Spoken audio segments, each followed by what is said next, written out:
networks for the FBI to share information with Twitter employees.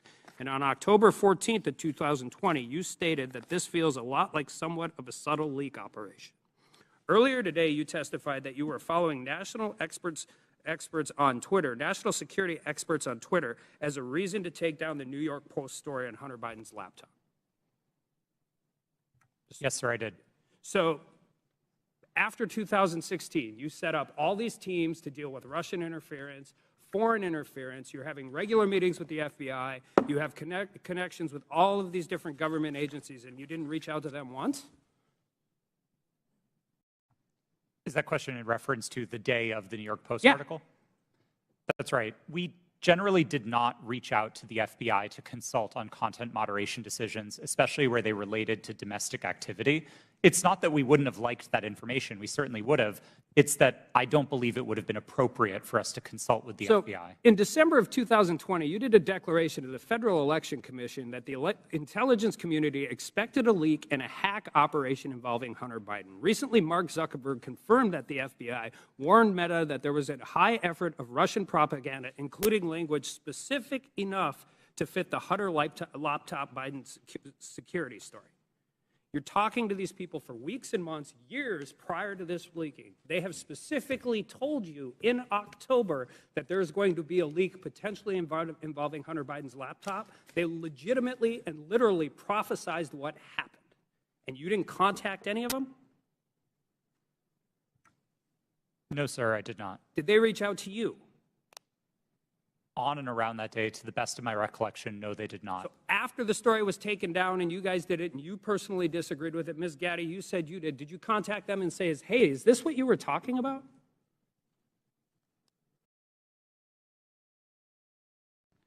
If that question was directed to me, no, I did Ms. not. Gaddy, did you talk to anybody from the FBI?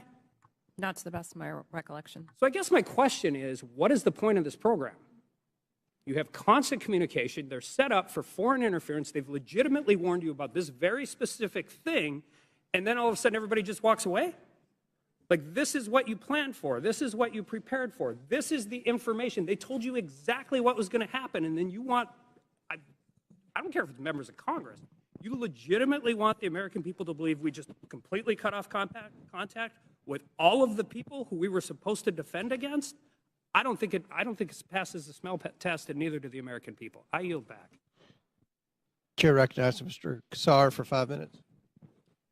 I'm honored to be a new member of Congress, where our purpose is to listen to the people and represent their voices and lift up our communities. After talking to thousands of people across Texas, asking them, what do you want me to work on for you as a new member of Congress? Not a single person told me they were concerned about a New York Post story on Twitter about Hunter Biden. Is that really what we're dedicating this committee's time to? Is that really what we're going to dedicate the next 2 years to? Our constituents of all political backgrounds are worried they're getting pushed out of their neighborhoods by spiking housing costs. They see their public schools suffering because we aren't supporting our teachers. In my state, our rural hospitals are closing. We have more uninsured people than anywhere in the country. We have the highest number of food insecure kids, and reproductive rights have been stripped away. We're talking about none of that.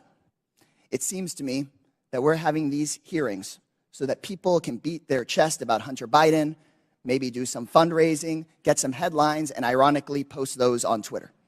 If that's what House Republicans want to spend their time on, then that's their prerogative. But to me, it's a damn shame. We're here for a bigger purpose than that. Under the leadership of the legendary chairman, Jack Brooks from Texas, this committee implemented the Great Society through the creation of Head Start and the creation of Medicare. They investigated Watergate. They built the U.S. space program. Anything is possible if we all come together to work on what our constituents demand, if we make sure that we say to our constituents that your voice matters here. We could be ensuring that the historic investments in infrastructure and domestic manufacturing create good union jobs where we need them the most. We could take on free speech and civil liberties issues at home and across the world. We could be investigating and taking a look at these real threats of domestic terrorism and civil unrest. We could be making sure that our constituents' lives are better. But instead, we're focusing today on Twitter. The American people deserve better. I yield back my time to Mr. Raskin. Thank you very much, Mr. Kassar. Let's go back to this point about the Russian disinformation campaign. And just to refresh everybody's recollection, Mr. Roth, you learned, was it before 2016 or after 2016, that Vladimir Putin had commanded an entire campaign to try to invade the American election with social media messages on Twitter, Facebook, and so on? Was that before the election you learned or after? While there was some public discussion of it before the election, most of the confirmed information was only declassified after Election Day. Okay, so there was this powerful, massive campaign unleashed by a malign foreign actor interested in undermining American democracy with a specific electoral objective, right? Did you find that? Was he just trying to create chaos, or did he want to put the thumb on the scale with his intervention for either Hillary Clinton or Donald Trump? A bit of both, honestly. I think there was a significant amount of the troll activity on social media in particular that wasn't tilted one way or the other. It played both sides and it played them off of each other. And I think that's bad for America and it's bad for democracy. I think the hack and leak campaign was a bit more skewed because that focused very specifically on the DNC and on John Podesta. Okay, and so the hack and leak campaign against the DNC and Hillary Clinton was one meant to damage Hillary Clinton's campaign. Is that right? That's what most research concludes was the objective, yeah. All right. So some people are suggesting that if the U.S. government finds out about a malign foreign influence disinformation or propaganda campaign in our elections at any level, the government shouldn't say anything to the public or the news media about it. What do you think about that proposition? I believe that would be a profound failure. I think there's a collective responsibility across the private sector and the public sector to address our shared threats, and Russian interference in American democracy is one of those shared threats. Okay. Ms. Gaddy, do you agree with that? Yes, I do. Okay. And just back to you, Ms. Navaroli, for a moment. Did you follow the attempt to overthrow the official election result in Brazil? I was not working at Twitter at the time, but I paid attention to the news, yes. Okay, and were you struck by any of the resemblances between what happened in Brazil and what happened here on January 6th? Yes, it was the exact same playbook that was played on January 6th, in which a ruling party claimed that an election was stolen, and that misinformation continued to spread and lead to political violence. Thank you. I yield back, Mr. Chairman. Chair recognizes Mr. Fallon for 5 minutes. Thank you, Mr. Chairman. If there's ever a time where our government becomes the sole arbiter of truth, then we've lost the United States. Twitter's become the virtual town square. It now has the power to transform public opinion like no other medium in history, with their algorithms shaping and molding the public mind to their own ends. Mr. Roth, to the best of your knowledge, what percentage of your colleagues when you worked at Twitter donated to Democratic causes or candidates in 2020? I don't know, sir. We have it here. It was 98.4% of Twitter employees gave to Democratic candidates or causes in the 2020 election cycle. And believe it or not, those numbers actually went up in the 2022 cycle to 99.7% of Twitter employees donating to Democratic candidates and causes. So clearly, Twitter as a whole had a political bias. Mr. Roth, do you personally think that you have a political bias, and did you have one when you worked at Twitter? A personal political bias? No, sir. You didn't. That's remarkable because it's pretty obvious you did have strong biases when you compared, ironically using Twitter, people that worked in the Trump White House to Nazis. They were good folks that you simply disagreed with politically in our representative republic, and you compared them to the most evil people on the planet that murdered 60 million people, or at least were responsible for those deaths. You think that was a little bit hyperbolic? Yes, I do. As I said, I regret the language. I agree with you. It was. And so your political opinion spilled over into censorship work at Twitter. I think your biases had consequences, which you intentionally expressed through your propaganda and censorship role at Twitter. Additionally, you may have collaborated with U.S. intelligence community regarding stories that y'all didn't want the public to see. So namely, what we refer to as the Hunter Biden laptop story that ran in the New York Post. So I'll ask you, Mr. Roth, did you receive 10 confidential documents from Special Agent of the FBI, Elvis Chan, the night before the Hunter Biden laptop story ran? Yes. You did. See, because it's interesting, with the immediacy with which you all acted to censor the New York Post Hunter Biden laptop story seems to be very indicative of foreknowledge. And the story was seismic. And it was rushed to be suppressed, knowing full well it was not Russian disinformation, as some here said. It was truth that was denied the American voter. And the Media Research Center polled Democratic voters in 2020 swing states and found that 17% would have changed their vote if they had known the contents and evidence of the New York Post story. President Trump lost key states, Georgia, Pennsylvania, Arizona, and Wisconsin, by collectively just over 100,000 votes. And if this is accurate, this poll, 3.2 million votes could have swung. And he only needed a teeny fraction of those 3.2 million. That decision almost certainly changed the result of the 2020 presidential election. Did you have any idea the contents of the New York Post story, Mr. Roth? Only what I read in the New York Post that day. And then it was killed by Twitter, and the mainstream media followed. So I found this interesting. In 2019, candidate for President Joe Biden said, and I quote, "I have never spoken to my son about his overseas business dealings." And yet, the evidence in that story and on that laptop revealed that two of Hunter's Mexican business associates, Miguel Magnotti and Miguel Velasco, visited the White House in February 2014, and he was later photographed. Joe Biden was photographed with him in the White House. Also in October 2015, Hunter arranged a video conference with his dad, Joe Biden, the sitting vice president, and Carlos Slim, the Mexican billionaire. And then unbelievably in 2015, Hunter introduced his father, then vice president, to Vadam Pazarski, an executive at the now infamous Bursima Holdings Company, where Hunter would later magically make millions as a board member despite having no experience whatsoever in the energy sector. Joe Biden lied. He created the firewall, and then he was exposed because of this story and other information. He lied to the American people, and Mr. Roth, you withheld information on the eve of a presidential election, and you protected that lie. And I hope for the sake of the country that men like you that do those things, men and women, never get to put in such power, in positions of power again. And Mr. Chairman, I'd also like to see if, I'd like to ask unanimous consent to enter into the record a tweet from Ranking Member Raskin. The tweet reads, "It's horrifying to see images of Border Patrol agents whipping Haitian refugees at the Texas border." Not exactly the feeling I get from Without objection, it's ordered. Thank you. Would you yield back? Would you yield? Yep. Oh, well, I just think that's misinformation, or at least it was a mistake, and Twitter left it up for a week, or not a week, a year, a full year. Gentleman yields. I yield. Mr. Baker, in top of page 2 in your written testimony, you said, "I did not destroy or improperly suppress Whose time is this? any documents at Twitter regarding information important to the public dialogue." The way you worded that, it sounds like there is some Chairman, kind how of... much extra time is he going to get during this hearing? You finished He the had, question, he and had then you time. take it Let him to repeat the order. question, and then his time will be expired. And It please expired answer. before he started.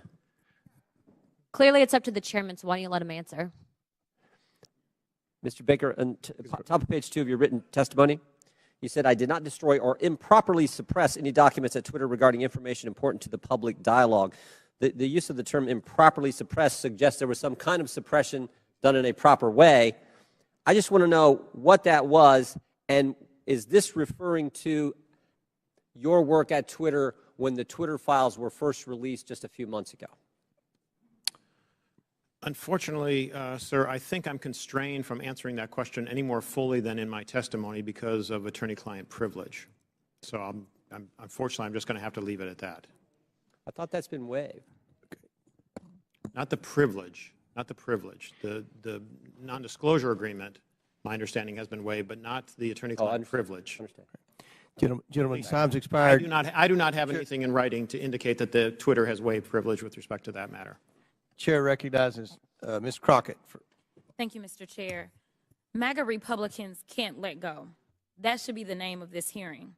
I'm glad that seemingly we have now accepted that President Joe Biden won the election, even though now we are blaming President Trump's loss on Twitter. Can we finally let it go? This is why Democrats are reinforcing that in this hearing, we should be talking about the threats to our democracy.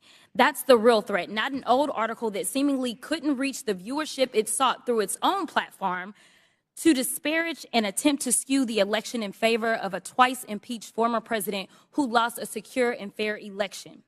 As a Texan who served in the House and fled the state as MAGA Republicans there pushed an agenda just as insidious as the foreign interference we experienced in the 2016 election, we should be talking about what they don't want to talk about as they continue to cut you off as you try to talk about things such as interfering with our democracy, and how there has been an inciting of political violence against individuals as well as our democracy as a whole. We are supposed to live in the land of the free, and when some people are afraid of losing power, they engage in conspiracy theories and distractions, such as the Joe Biden, a candidate at the time, not government actor at the time, colluded with social media to win. So let me say thank you for showing up for this political theater. Unfortunately, the American people deserve better of its leaders. They deserve a robust conversation around the very real and very present threats to our democracy, the greatest democracy in this world. So with that being said, let me be clear. I believe that there has been testimony previously by Miss Navaroli. I hope I'm not just killing your name right now. At some point, you stated if January 6th and anything like it, that language, if we would have seen that happen in any other country with any other leader, Twitter would have acted completely differently. It is my understanding from this statement, and correct me if I'm wrong, that you almost felt as if Trump was treated differently. In fact, that you may have been of the impression that he was treated with more deference than other world leaders. Is that true? Yes. As I testified earlier today, Twitter bent and broke its own rules in order to protect dangerous speech, like the tweets that were directed towards Representative Ocasio-Cortez.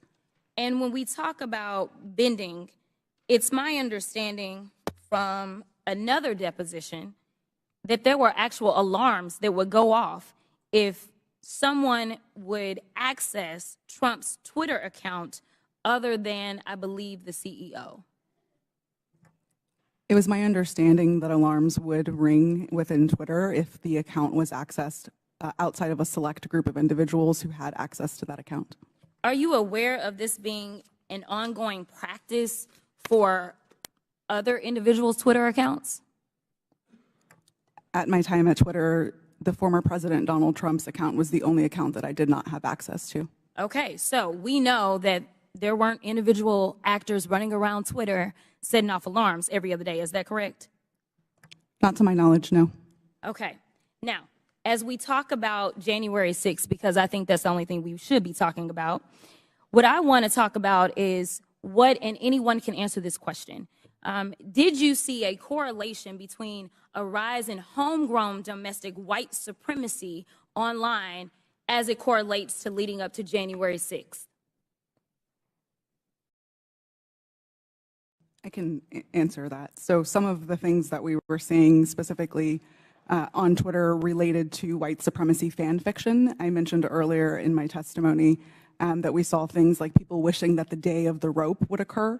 That comes from things like the Turner Diaries, which are, again, white supremacy fan fiction. You would also agree with me that it was clear that white extremists were seemingly triggered and activated to take action against our very democracy here at home by some of the activity that was going on Twitter, correct? Yes, I believe so. Now, just to make sure that we can summarize what we allegedly are here to talk about, you all would agree with me when I say that there was no physical damage or destruction to structures, limb, or life as it relates to this article, yet we do know that there was actual harm, physical harm, as well as destruction that occurred as a result of January 6th, correct? Yes, people died on January 6th. Thank you. With that, I'll yield the remainder of my time to Chairman Raskin, or Ranking Leader Raskin. Thank you. Mr. Chairman, I would just use the second to ask unanimous consent to submit for the record an extraordinary article just published called Twitter Kept Entire Database of Republican Requests to Censor Posts, published on February 8th. It was just published by Rolling Stone. So for everybody's reading enjoyment, if people think it was biased against conservatives, this would lead us to believe it was definitely biased against liberals and progressives. Didn't have you pegged for a Rolling Stone reader, but without objection, so ordered. Chair recognizes Mr. Groffman. First of all, just a comment. When we talk about the Pledge of Allegiance, one of the lines in there is, "To the Republic for which we stand." Ben Franklin, when he was asked about our Constitution, he said, "We give you a republic if you can keep it." Just two lines that maybe some people around here haven't heard. Now, this is kind of a little story for the three of you on the left here. In January of 2021, the Christian magazine called The Daily Citizen tweeted about President-elect Joe Biden's announcement that Dr. Rachel Levine was his nominee for Assistant Secretary of Health. They commented that Dr. Levine is a transgender woman. This was banned from Twitter. Are you familiar with this story? I'm not familiar with it, sir. Do you have any reason why it would have been banned?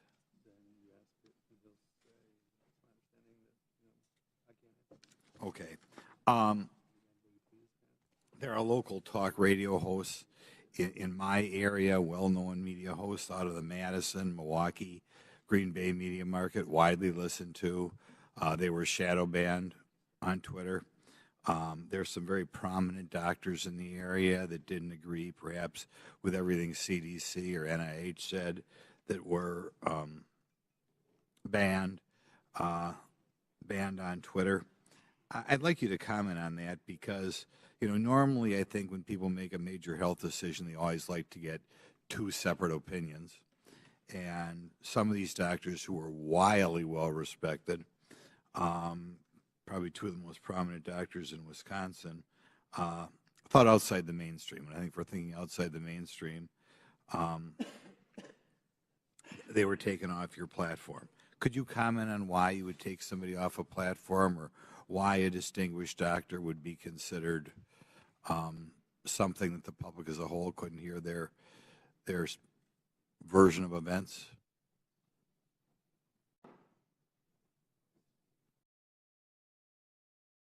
No, you're not aware that ever any doctors who commented outside the mainstream version of what was going on with COVID, going on with the vaccine, going on with treatments, that there were people who disagreed with the NIH recommendations and you took them off of Twitter? You're not familiar with that?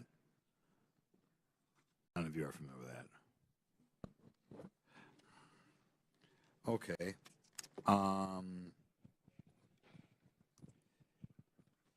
I'll yield some time to Jim Jordan then. I thank the gentleman for yielding. Mr. Baker, Mr. Roth earlier said he thought it was a waste of time for the FBI to be sending you accounts that they thought violated Twitter's terms of services and Twitter's policy. I was just curious, did you ever tell Twitter executives or FBI acquaintances that the FBI had no legitimate interest in enforcement of Twitter's policy? Sir, I'm going to give you the same answer I gave before. I think the advice that I was giving internally to folks would be covered by the attorney-client privilege. And as let me yes, stop, sir. Mr. Baker. Although you're testified today by subpoena, you nonetheless have raised the attorney-client privilege to avoid answering this committee's question. Congress does not recognize the common law attorney-client privilege. With that, I'm going to allow Mr. Jordan to ask the question again. Well, there's been two questions I've asked that he's refused to answer. So let me, if I could, Mr. Chairman, I'll ask both again. I'll go back to the one asked a couple minutes ago. Top of page 2 of your testimony, you said, quote, "I did not destroy or improperly suppress any documents at Twitter regarding information important to the public dialogue." I would like to know what you're referring to that you, in your mind, properly suppressed, and when that took place, specifically if it took place during the time that the Twitter files were first being released just a few months ago. Well, again, sir, as I think we've notified the committee and we've had these conversations with Twitter as well to try to resolve this issue prior to coming up here today, I don't have anything in writing that clears me in my ethical responsibilities to my former client with respect to answering questions that I think fall squarely within the attorney-client privilege. So unfortunately, I don't think I can go beyond what I've said there already, sir. Unfortunately, Mr. Baker, your assertion that the attorney-client privilege, it's overruled as to this particular question and answer. So will you please answer the question by Mr. Jordan? Point of order, Mr. Chairman. State your point. Well, as I understand it, because we just went through this in the January 6th committee where multiple witnesses asserted attorney-client privilege, including people who weren't covered by it at all. Ultimately, that's for a court to decide. So I don't think there's anything we can do within the committee at this point, unless I'm missing something. We'll give you one more chance to answer the question. If you don't answer it, then we'll have to deal with it after the committee hearing.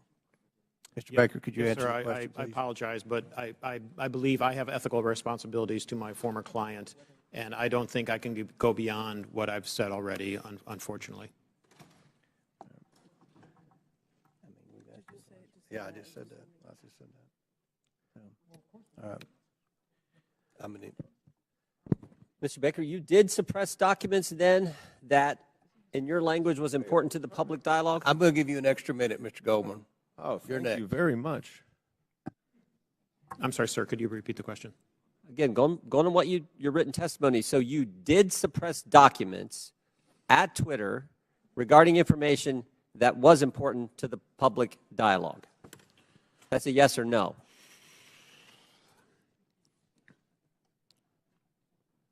I'm going to answer the question with the following sentence, which is right after that. At all times, I sought to help my client understand and comply with its legal obligations. Okay. Gentlemen's time's expired. I recognize Mr. Goldman for 6 minutes. Thank you, Mr. Chairman. I understand that Mr. Palmer was asking some questions about some of my assertions about the removal of the Ukrainian prosecutor general. First, let's be clear. I did not say that Vice President Biden fired Mr. Shokin. It was official U.S. and European policy to encourage Ukraine to fire him, which they did. But he is right about one thing. What I say is not evidence, and neither is what any of our Republican colleagues say on the other side of the aisle. They may not like what these witnesses say, but the testimony of the witnesses is the evidence, not baseless statements without firsthand knowledge. But I urge Mr. Palmer, if he wants to understand what actually happened, to read the 300-page report that we published on the first impeachment investigation. There's a lot in there about Mr. Shokin. Luckily, though, he doesn't even have to do that. You can just read the New York Post story itself, because in that story, Shokin admitted that he never opened an investigation into Burisma. He claims to have had, quote, specific plans to do so. Yeah, sure. For 2 years, Rudy Giuliani had been peddling Victor Shokin's bogus story, including with agents of Russian intelligence. And Chairman Comer, if you question that, I urge you to look up Andrei Derkach. So who was the sole source of the hard drive to the New York Post? Rudy Giuliani. And for these reasons, many journalists were highly skeptical. One reporter at the New York Post itself refused to put his name on the story. Fox News' Brett Baer said, quote, "The whole thing is sketchy," unquote. And both Giuliani and the Post refused to give the laptop to other journalists to verify and analyze it. In fact, Giuliani told the New York Times that he hoped that it would be published before it could be verified. So what is the so-called authentication for this laptop? Well, Chairman Comer said in his opening statement that it's a subpoena to the computer repair shop owner, which happened over about a year before the New York Post story. But that is not the same hard drive that Rudy Giuliani received months later from that repair shop owner and passed along to the New York Post after he was in possession of it for several months. Now, Mr. Baker, Based on your understanding of Russian malign influence campaigns, does Russian intelligence have the capacity to manipulate a hard drive? Yes. So it is possible that some of the materials on a hard drive could be authentic, and some could be altered, manipulated, or even added to the hard drive. Is that right? I believe so, yes. Mr. Roth, you have testified today that Twitter was keenly aware of the hacking efforts by Russia in connection with the 2016 election. Is that right? Yes, sir.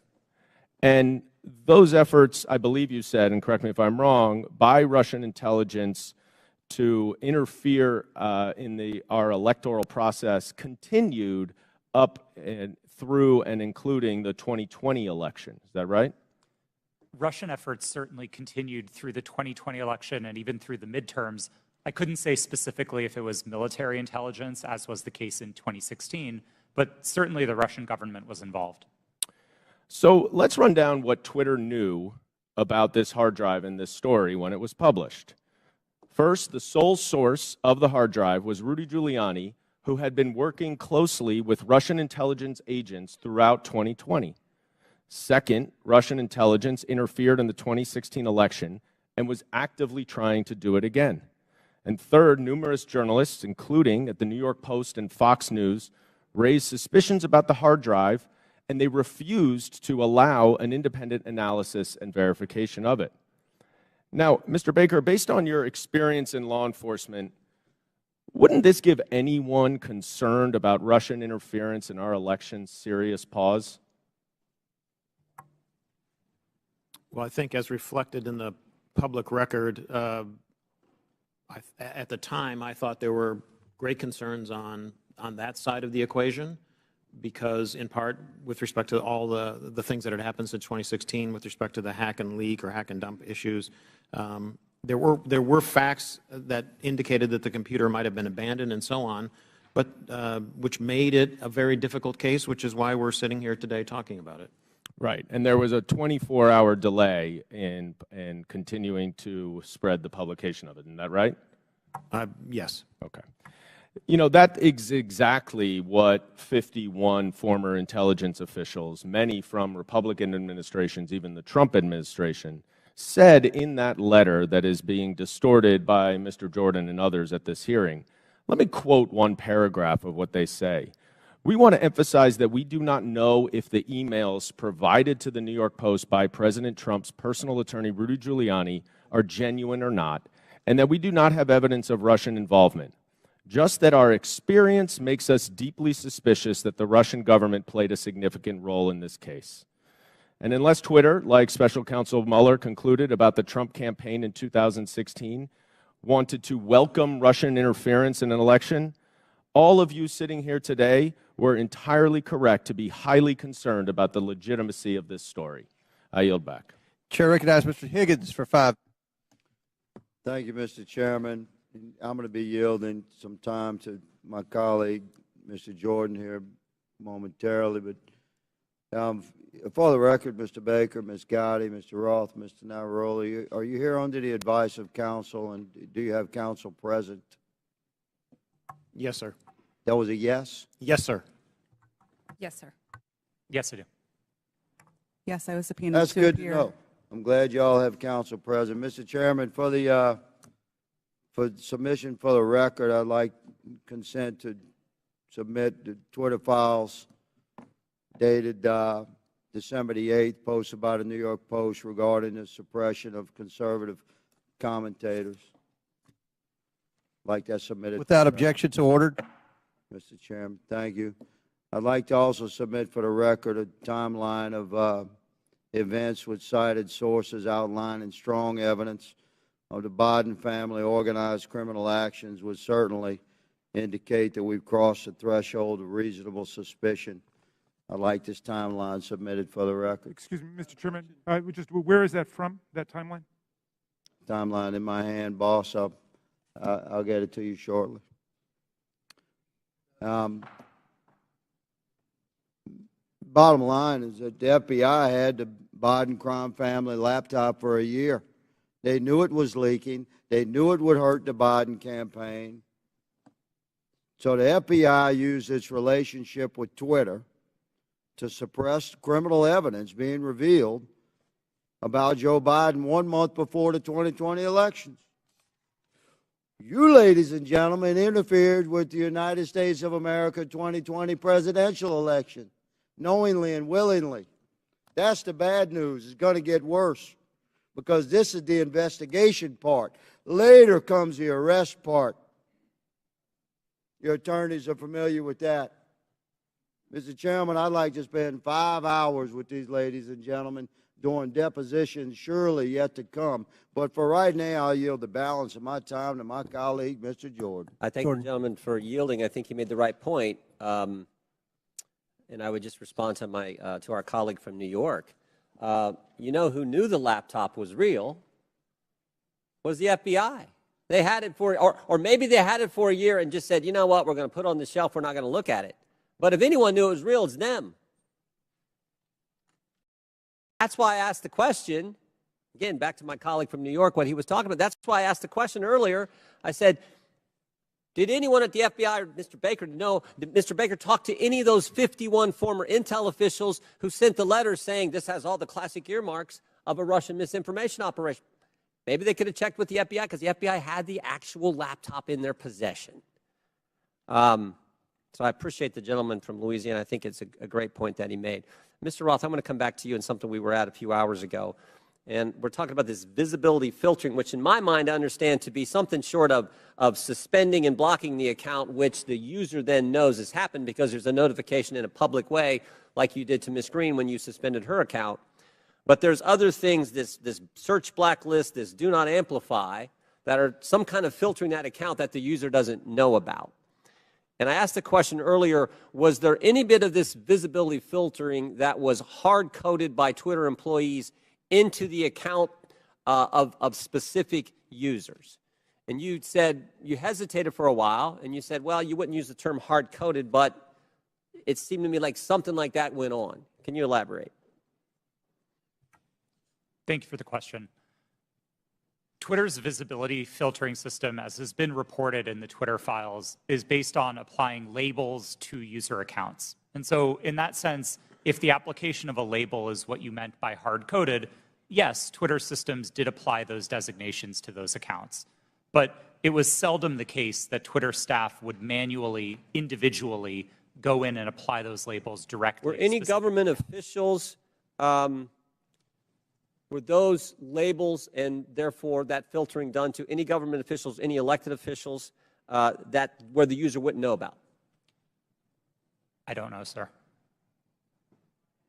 I didn't have access to my Twitter computer, to any Twitter systems to prepare me to answer that question. So I'm just talking your time there, and your experience there. Do you know if that happened? It would not surprise me to know that visibility filtering labels had been applied to the accounts of elected officials. So visibility filtered labels applied to the accounts, but the user doesn't know. Yes, it was not Twitter's practice to notify users. But you think that happened to elected officials and government officials? Again, I couldn't say for sure. I appreciate it. I yield back. Chair recognizes Mr. Mafumé for 5 minutes. Well, Mr. Chairman, it's been a long morning and afternoon. And at this point in time, there's an adage that says everything that can be said has been said, except that not everyone has said it. So if you will indulge me for a few minutes, I'd just like to reflect on some observations having sat here and gone through this. And I'm hoping and praying that this is not a problem in search of a solution, because we're dedicating an awful amount of time here, and I don't want a few things to escape us. But having said that, I want to first associate myself with the remarks of Mr. Raskin, the ranking chair. His opening remarks succinctly, I think, encapsulated and put in place what many of us on this side of the aisle are feeling. And I also, as a point of personal privilege, would like to just express how many of us share the concern of the gentlewoman from South Carolina who indicated her ongoing medical condition, which she said she might have to live with the rest of her life. That just got me for a moment, and I wanted to make sure that that's on the record. Now, I would disassociate myself with her remarks when she said, as did the gentlewoman from Georgia, God bless Elon Musk. For me, it's God bless my country, God bless my family, God bless my friends. Mr. Musk can take care of himself. I would also caution, if I might, all of us, but particularly the gentleman from South Carolina who said earlier that there is proof that Hunter Biden committed multiple felonies. The gentleman said that without offering anything for the record. And I know we're all covered by congressional immunity in terms of when we're on the floor and when we're in these committees, but sometimes we probably don't want to feed into hot rhetoric. I mean, we campaign in that kind of poetry, but we are elected to govern in prose. And when you do that, there's a different sense of responsibility that goes with all of us. Mr. Roth, I listened to you, and I feel bad that you were attacked. And, you know, you had to sell your home. You had to move your family. And I just want to remind you and remind myself that there are members of this committee who are also always under attack because of their race or because of their surname or because of their political affiliation. That kind of reckless incitement, I think, is best dealt with when you have content moderation. Otherwise, we gin up the rhetoric. The people who can't control themselves oftentimes don't, and then we see violence occurring against whether it's members of Congress through threats or persons like yourself in the private sector. Ms. Navaroli, you in your testimony stated that on the morning of January the 6th that you sent lawyers a message warning them that your team was hamstrung by leadership. And 2 days later, when it looked like that might happen again, you asked management whether or not they wanted more blood on their hands. What was their response, and what did they do? Yes, thank you for that question. On the morning of January 6th, I did send that message to a Twitter lawyer specifically because I believe that Twitter was going to be facing liability for what was going to occur that day. I do not remember their exact response, but I do remember there coming in a response of confirming that the information had been received. Would you repeat the second question that you asked? I wanted to know what was their response. What did they do? Nothing. Okay, you went on to say that in January of 2020, after the United States assassinated an Iranian general, that the president at that time, Mr. Trump, decided to justify it on Twitter, and management literally instructed you to make sure that we were not about to start World War III on that platform. Is that correct? Yes, that did occur. And what happened after that? It was up to me and my team to create what we called enforcement guidance, so a document that explained how we would apply our policies specifically related to content moderation in that specific instance. I believe the document was relating to foreign policy discourse.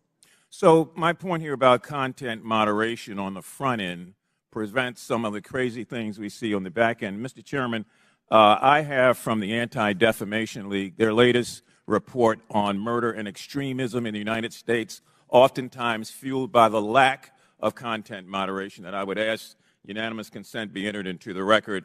And I also have the national threat assessment done by the Secret Service of our country. This was just released, and it talks about how 25% of all of these acts are being conducted by people who are not moderated, but who in fact end up breaking the law and threatening the lives of people. And I would ask unanimous consent that also be. Without objection, so ordered. Thank you, sir. Chair recognizes Mr. Sessions for 5 minutes. Mr. Chairman, thank you very much. So I will say it, God bless Elon Musk, because I think I feel that way. It was Elon Musk that revealed data that uncovered a disturbing cabal. Let's be clear, we're here today because Twitter got caught, not because people wanted to admit mistakes got made, or perhaps because they got bought. If not for the Twitter files released by Mr. Elon Musk, this activity we're discussing today would still be going on. It's no secret that the political bias of Twitter and their previous leadership bled into politics and merged that with practices of the company. And that is a big concern. But a bigger concern is where our government, on a political basis by law enforcement, becomes engaged in things that a timeline would show were not truthful. That's the concern. The fact that Twitter was working hand in glove with the Federal Bureau of Investigation and the intelligence community to suppress free speech and things that were not true is disturbing. That is why we are here today. So, Mr. Roth, I would engage you, if I could, for a minute. By the way, I want to compliment all four of you. You've been here all day. This is hard to do. You've kept your cool.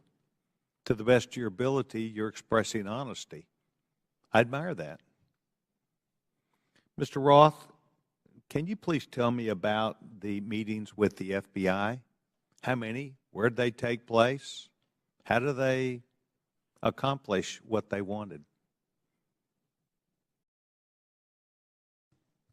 Thank you for the question. Yes, sir. Twitter met with the FBI, I would estimate, several dozen times over the course of multiple years. These meetings happened in person, in the Twitter office, in the offices of other technology companies, and at times they happened virtually. We issued press releases about these meetings. They were not happening in secret. They were not anything that the public sector or the private sector strove to hide from anybody. But in these meetings, we used it as an opportunity to discuss the shared threats of foreign malign interference, to discuss the preparations that the public and private sector were implementing, and to use that as an opportunity to make sure that we were having open channels of communication about those malign interference threats. Ms. Roth, did you at any time believe that the Bureau might not be honest about the things they knew and the information that they shared and passed to you? I would say I have a personal healthy skepticism about any type of law enforcement, but no, it was never my experience that representatives of the FBI were anything but forthright in those discussions. Do you believe that they, today, in looking back, misled you? I don't believe so, no. So you believe that the things which they told you, in looking back, are truthful even today? To the best of my recollection, yes. So the chance for FBI numerous times, dozens of times, to meet with you, did you put out information of the substance when you said you provided the public with information? Did you discuss what those meetings were about? I believe the public statements were fairly high level and talked about preparations for upcoming elections in the United States. Any internal records or meeting minutes would be on my Twitter computer, which I don't have access to. And does that reside, to the best of your knowledge, currently at Twitter? Yes, sir. I returned all Twitter property to the company when I chose to leave. Yes, and that would be a requirement, generally speaking. Yes. So you believe that the Bureau met with you, they did not mislead you, that you were as forthright as you could be to the public, and that you were playing the role that you felt like was responsible. Is that your testimony today? Yes, sir, it is. Thank you very much, Mr. Chairman. I yield back. Gentleman yields back, and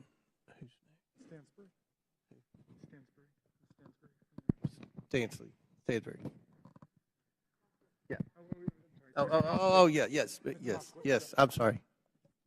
Thank you, Mr. Chairman.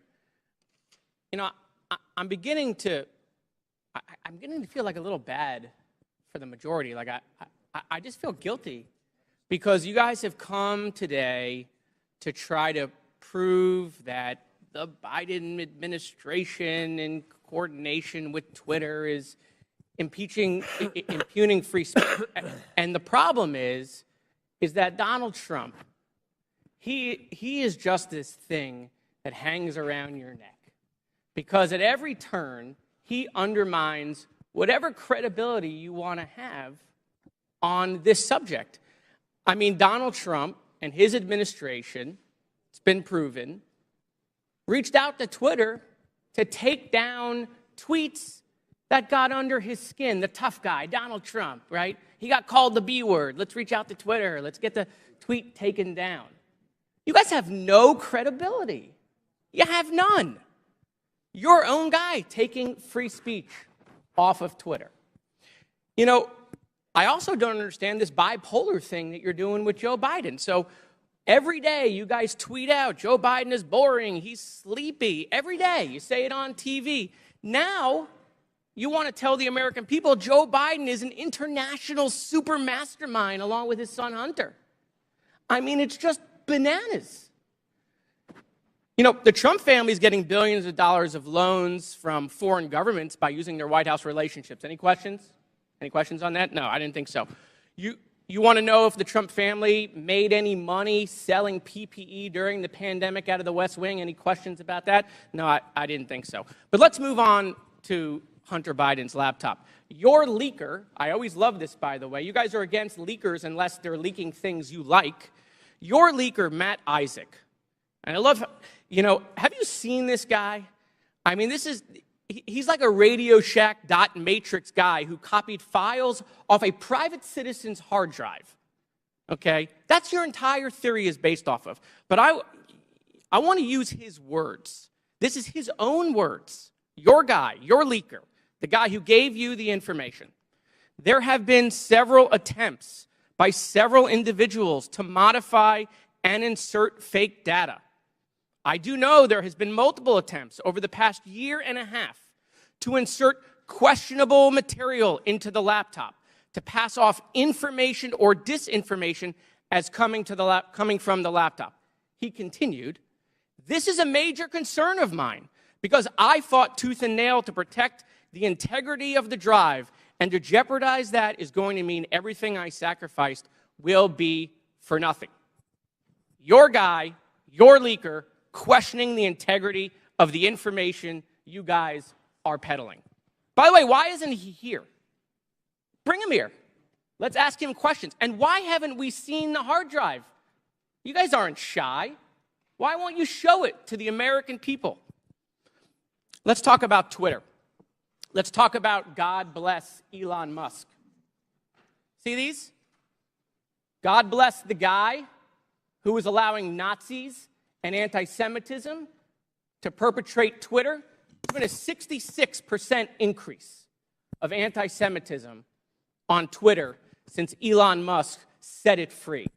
Mr. Chairman, I agree with you. It's not fair to say all conservatives are Nazis. That's preposterous. That's not true.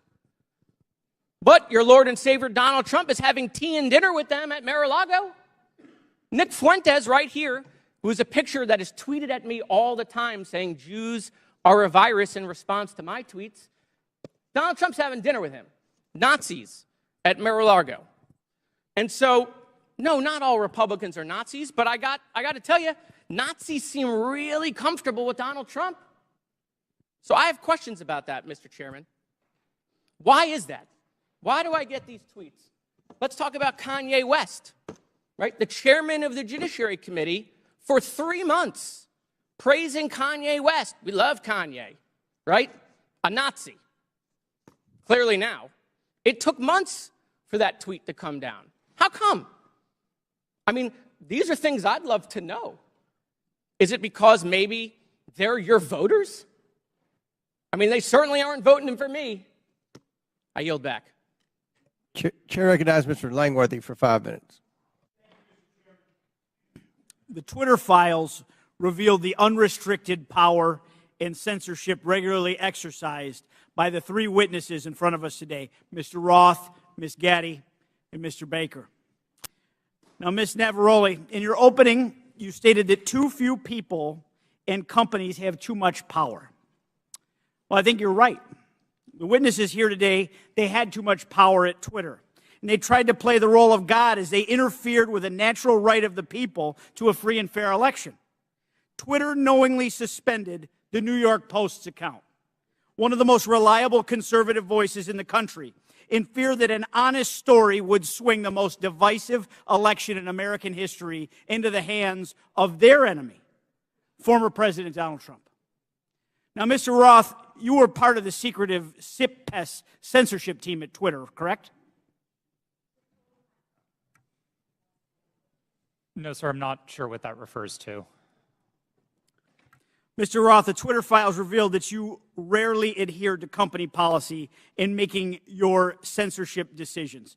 One reporter from the Twitter files called your group a, quote, high-speed Supreme Court of moderation, issuing content rulings on the fly, often in minutes, based on guesses, gut calls, and even Google searches in cases even involving the president. Do you recall making decisions in this manner? No, I do not. Can you explain the process for these quick decisions? Thank you for the question. I think the core of content moderation, whether it's fast or slow, begins with a written set of rules and policies, and that was the primary responsibility of my group at Twitter. It wasn't about making a one-off decision in the moment. It was about having a written and codified set of, well, laws for the platform that we followed in each instance. In the vast majority of cases, content moderation decisions were not made by me or by another executive or even by a member of my direct team. They were made by hundreds of content moderators enforcing those rules again and again and again. The situations in which decisions would be escalated to senior executives were few and far between and largely related to the really hard gray area calls.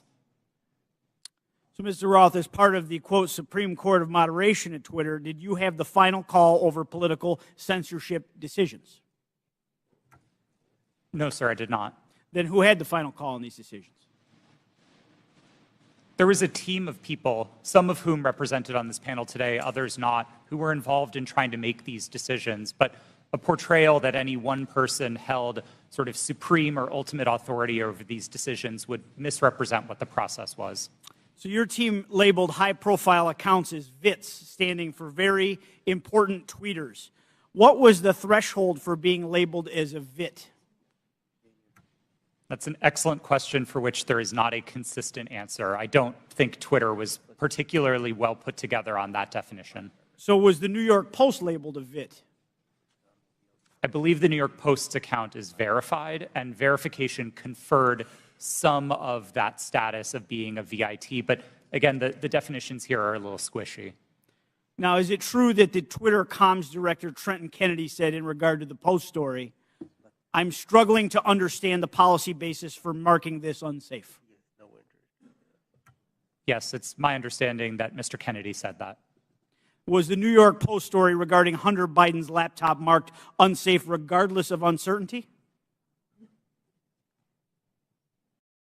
It is true that Twitter marked links to that story as unsafe in a number of our systems, which resulted in restricting people's ability to tweet it. That was the decision that Twitter reversed 24 hours later. Well, it's clear from this panel that too few people had too much power. The New York Post Twitter account was suspended in an attempt by Democrats and big tech to go ahead and play God and interfere in a natural, free, and fair election in the free flow of information in this country. The censorship is unbounded. The New York Post has been a reliable source for decades, including their coverage of the nursing home scandals in New York during the pandemic. Now that you and many others are gone from the company, there is hope that this platform will once again be a place where voices can be heard and respected, and it can return to be a town hall for all points of view, no matter if you agree with them or not, sir, and that our elections will never again be controlled by big tech. I yield back. Gentleman yield? Will the gentleman yield to Jordan? Mr. Jordan. Okay, thank you. Mr. Roth, in Missouri v. Biden, your declaration to the FEC, you said, I also learned in these meetings with the government that a hack and leak operation would involve Hunter Biden. Mr. Chan has testified in his deposition in that same case. In my estimation, we never discussed Hunter Biden specifically with Twitter. Who told you about Hunter Biden in these meetings? Gentleman's time's expired, but My recollection is that a representative of another tech company may have mentioned it, but those meetings were several years ago. I truly don't recall. okay. Chair recognizes Ms. Stansberry for 5 minutes. Thank you, Mr. Chairman. And I want to just start this afternoon by thanking our panelists who have been sitting here all afternoon and many of the members of the public who are with us. I see a lot of tired faces out there, and I want to thank you all for spending your day with us. But I also want to start out by asking, what are we doing here in this committee today? Why are we here? Why is this committee devoting a day-long hearing to a political conspiracy theory that was planted in the media by Rudy Giuliani to support Donald Trump's re-election campaign? Of all the topics we could be focused on in this committee to support the American people, how people are going to put food on their table at the end of the day, how we're going to address the economy, how we're going to address critical issues that are on people's minds every day. We are devoting an entire day to this conspiracy theory involving Twitter. Now, the mission of this committee is to root out waste, fraud, and abuse and to conduct oversight on behalf of the American people. And if you need any evidence of waste, fraud, and abuse, how about the use of this committee's precious time, space, and resources to commit to this hearing? You know, I don't even understand why we're here right now, but I do want to clarify some key facts about what we've heard today. So I'm going to get into it for just a few moments. Ms. Gaddy, thank you for being here today. Mr. Baker, you have already stated publicly that Twitter's handling of this issue was a mistake. Is that correct? Yes or no is fine. Yes, that's correct. I don't think I have stated that publicly yet, but that is what the CEO of the company said. Yes, and at the time, only weeks before, one of the most consequential elections of our lifetime in 2020, Twitter made a decision based on policies put into place to protect the public from political disinformation and from foreign interference. Is that correct, Mr. Roth? Yes. In fact, the failure of Twitter and other social media companies to moderate political disinformation not only fueled its use in election tampering in 2018, but allowed for election denialism to run rampant in 2020, and that is exactly what led to the insurrection here on January 6th in the Capitol. So, Ms. Navaroli, I want to ask you, thank you for sitting here all day answering these questions. Do you believe that Twitter has put into place policies that would adequately protect free speech, but also protect the American people from another violent insurrection and the kind of hate speech that we are seeing run rampant right now on the platform? Thank you for that question. I cannot speak to Twitter's current policies because I have not worked there in quite some time, but I can say that my job at Twitter was to balance free expression and safety. And one of the things that I constantly pushed for was for us to include more analysis within that simple balancing act. And instead of asking just free expression versus safety, to say free expression for whom and safety for whom. So whose free expression are we protecting at the expense of whose safety? And whose safety are we willing to allow to go to the wind so that people can speak freely? Exactly, right? Because Twitter refused to sanction Donald Trump's account long before it was actually banned, when violent rhetoric and other rhetoric was already being used on the platform. And in fact, since the latest acquisition of Twitter by Elon Musk, the company's Trust and Safety Council, as represented here today, has been dissolved. And the accounts of individuals like Donald Trump, who incited violence in the Capitol, have been restored. And we are seeing anti-Semitism, hate speech, dangerous rhetoric, violence being put on Twitter every single day. Election tampering, disinformation, violence, the attack on our Capitol. Mr. Chairman, that is what we should be holding oversight hearings on in this committee. I have traveled to every corner of my district, and New Mexicans are depending on us to defend our democracy and to ensure that we are holding not only those who are committing waste, fraud, and abuse accountable, but ourselves. So let's not waste the precious taxpayers' time and dollars holding hearings about Four Seasons landscaping style conspiracy theories and actually get to work for the American people. Would the gentlelady yield to a question? Mr. Chairman, I yield back. All right, Chair recognizes Ms. Boebert for 5 minutes. Thank you, Mr. Chairman. Mr. Matt Taibbi, a respected reporter who published much of the Twitter files, said, quote, Twitter's contact with FBI was constant and pervasive, as if it were a subsidiary. Now, I want to better understand why he would suggest that. Mr. Roth, while at Twitter, how many meetings did you have with the FBI? I couldn't say for sure, but I would More say than 10? That's a More reasonable than 20? estimate. I couldn't say for sure. More than 50? That seems a bit high.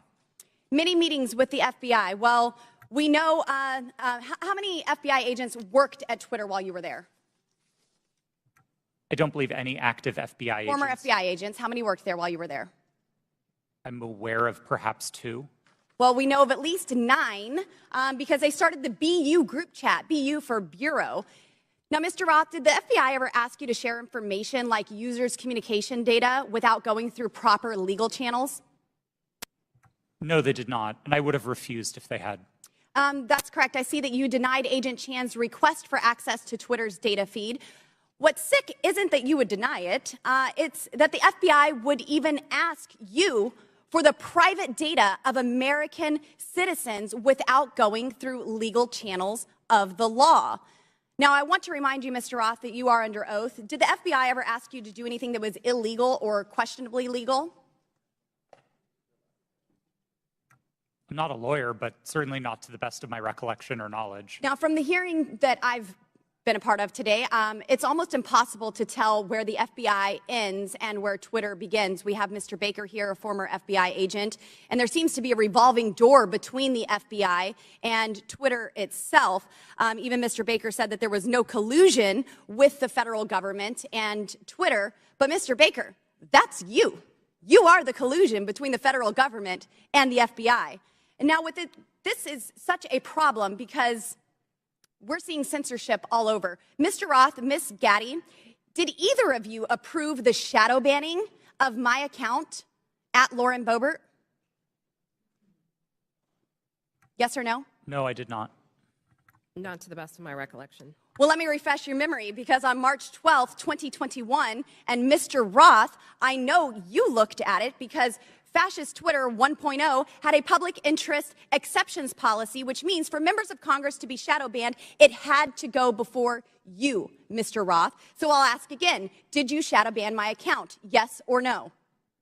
Again, not to the best of my recollection. So the answer is, Mr. Roth, yes, you did. I found out last night from Twitter staff that you suppressed my account for this tweet. It's a freaking joke about Hillary Clinton being angry that she couldn't rig her election. It's a joke. But in response, being the sinister overlords that you all are, you placed a 90-day account filter so I could not be found.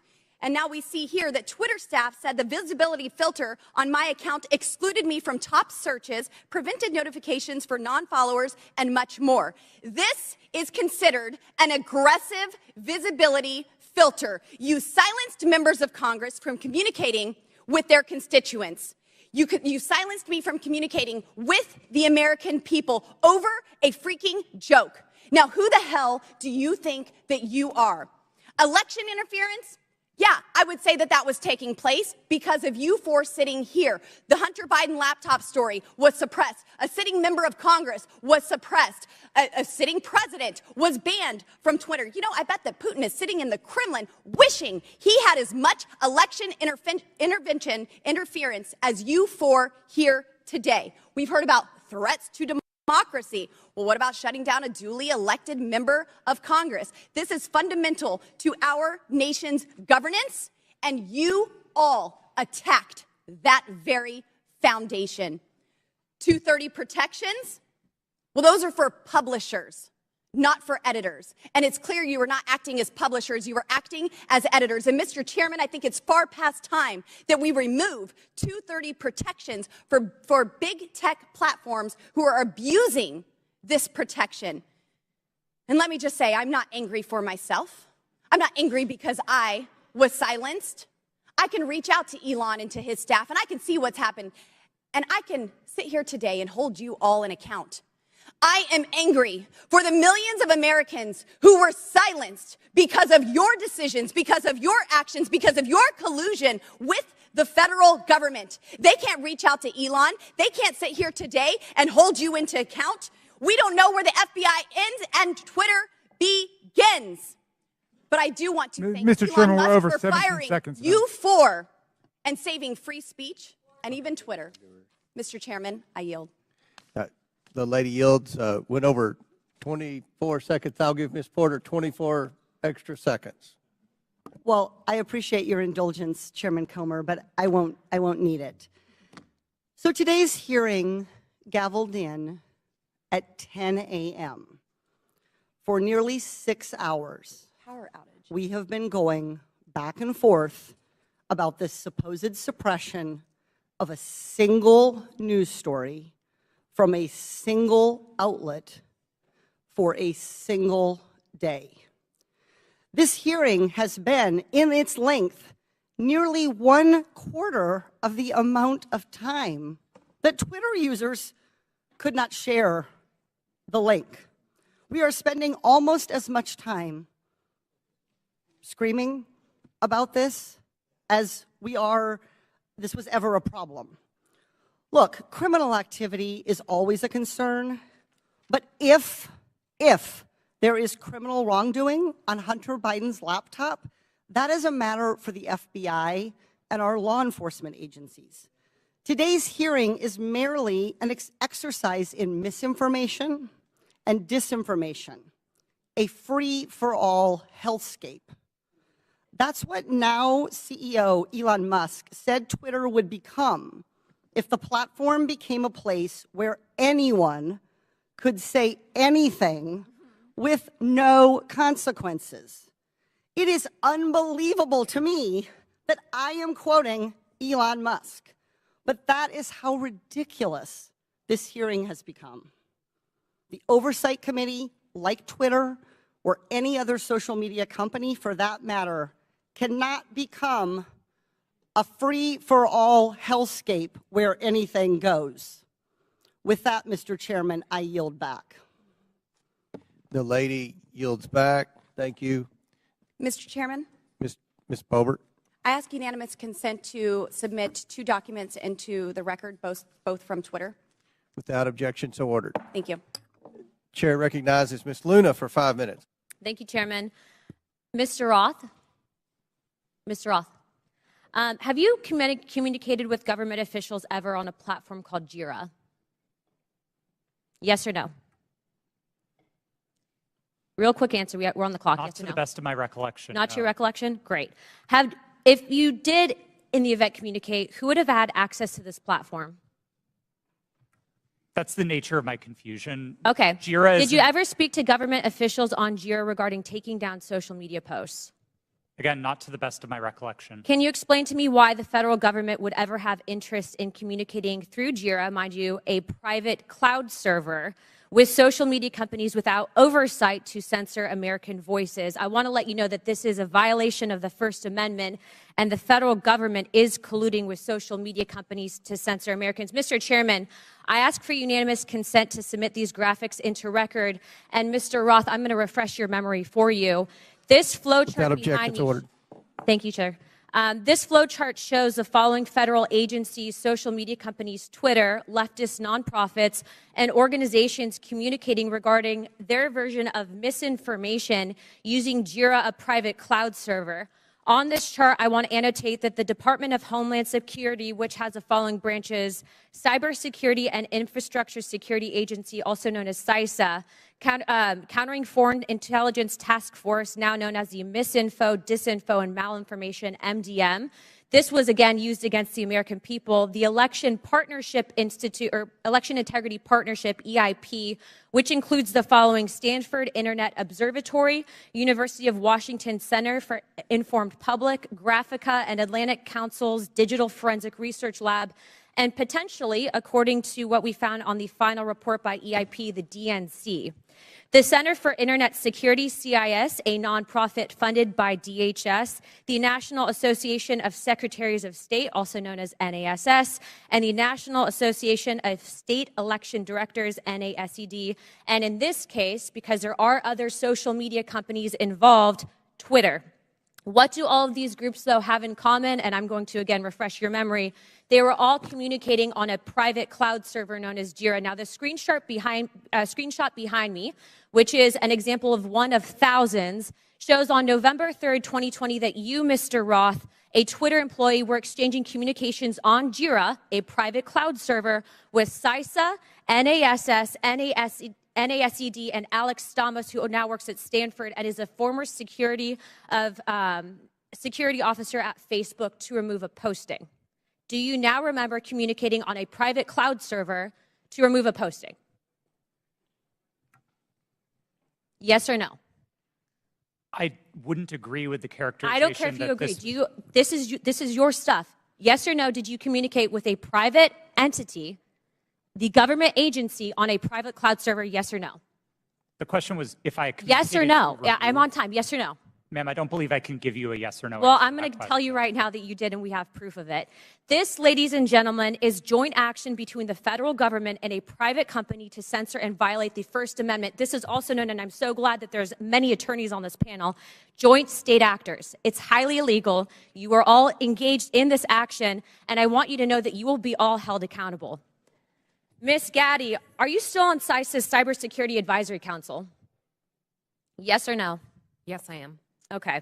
For those who have said that this is a pointless hearing, and I just want to let you guys all know, we found that Twitter was indeed communicating with the federal government to censor Americans. I'd like to remind you that this was all in place before January 6th. So to say that these mechanisms weren't in place and to make it about January 6th, I want to let you know that you guys were actually in control of all of the content, and clearly we have proof of that. Now, if you don't think that this is important to your constituents and the American people from those saying that this was a pointless hearing, I suggest you find other jobs. Chairman, I yield my time. Mr. Chairman, point of order. Chair. Yeah, I just want to call to the attention of the chair and members yes, that we're getting awfully close to witness intimidation, and I would ask the chair to intervene. I'm sorry, I didn't hear what you said, Mr. Mafui. I said I would caution all members that we were getting very close to witness intimidation, right on the verge of it, and I would ask that the chair and the ranking member agree how we will proceed from this point on. It was the threats that were just made. Ms. Ocasio-Cortez. Thank you, Mr. Chair. And in follow-up to that, I am curious about the committee's rule or the committee's disposition, accusing witnesses of a crime, discussing arrest, discussing, making these allusions and threats. I want to clarify for the record, what is the committee's policy around threatening a witness?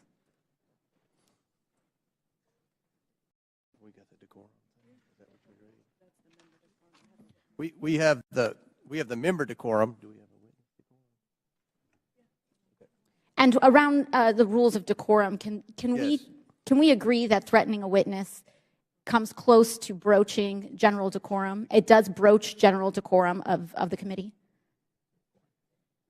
With all due respect, Ms. Ocasio-Cortez, we don't agree that there was any witness threatening. In threatening, when we discuss arrest, when we discuss a potential arrest of a witness and alluding to a witness or suggestion of a witness committing a crime without evidence and without documents being supported to the record. Can you be more specific? When when we talk about arresting a witness, or when we talk about a witness, insinuating that a witness is lying without documentation, I fear that this constitutes threatening a witness, and that will broach the rules of decorum of this committee. And I'd like to ask that we request witnesses be treated with respect. Thank you. Appreciate that, and I will remind everyone of the member decorum and witness decorum to treat everyone with respect. I thank you, Ms. Ocasio-Cortez. Do you have anything to add? No, thank you. I agree with you, Mr. Chairman. I have a separate point of order I just wanted to raise, which is it seems as if several members now seem to have access to some information from Twitter that people on our side don't have, and I would just hope that anybody who's communicated directly with Twitter or received any information relating to the witnesses who has that, who plans to use it, distribute it to the committee in advance. That's okay. I think that most of the evidence is coming from. I think a lot of the quotes and emails are on the laptop. Well, I think that at least one member indicated the Twitter files that Elon Musk has. Well, one member had indicated that she had received information directly from Twitter. Okay. Chair recognizes Mr. Edwards. Thank you, Mr. Chair, and to our witnesses, thank you for being with us today. I know it has been a long one.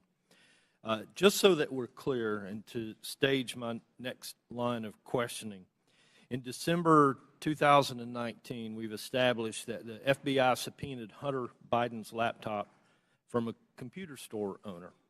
And then we've established that nearly a year later, in October 2020, the Hunter Biden laptop story is published by the New York Post. Within hours, Twitter and other social media companies began limiting the distribution of the Hunter Biden story. My question is for Mr. Roth. In September 2020, a few weeks before the New York Post published the first story on the Hunter Biden trading on his name, you participated in an exercise hosted by the Aspen Institute with other media outlets, social media companies, and national security reporters. Isn't that correct? Yes, I did. And Mr. Roth, that event was hosted specifically by the Aspen Digital Hack and Dump Working Group. Is that correct? I know it was hosted by the Aspen Institute. I couldn't say who specifically within that. Mr. Roth, this event was before the release of the Hunter Biden laptop story, correct? That's my recollection, yes.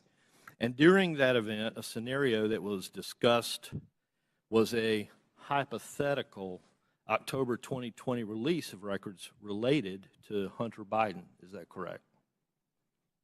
Again, that's my recollection of the event, yes. And Mr. Roth, did you participate in the design of this hypothetical scenario? Not to the best of my recollection, no. Are you telling me that you never had any conversation with anyone regarding the contents of this scenario? No, sir, I didn't say that. I met with the Aspen Institute on a number of occasions. I wouldn't say that I was involved in the development of the scenario in a specific way, no. So you're telling me that I will find no witnesses that would testify they had conversation with you regarding the development of this scenario? I genuinely could not say what other witnesses might or might not say. Why was Hunter Biden chosen as the subject of this scenario just weeks before the October 14th, 2020 publication of the first Hunter Biden story?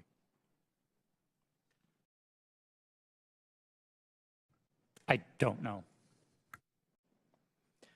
But you participated in the conversation? I was invited to and joined an event hosted by the Aspen Institute, yes.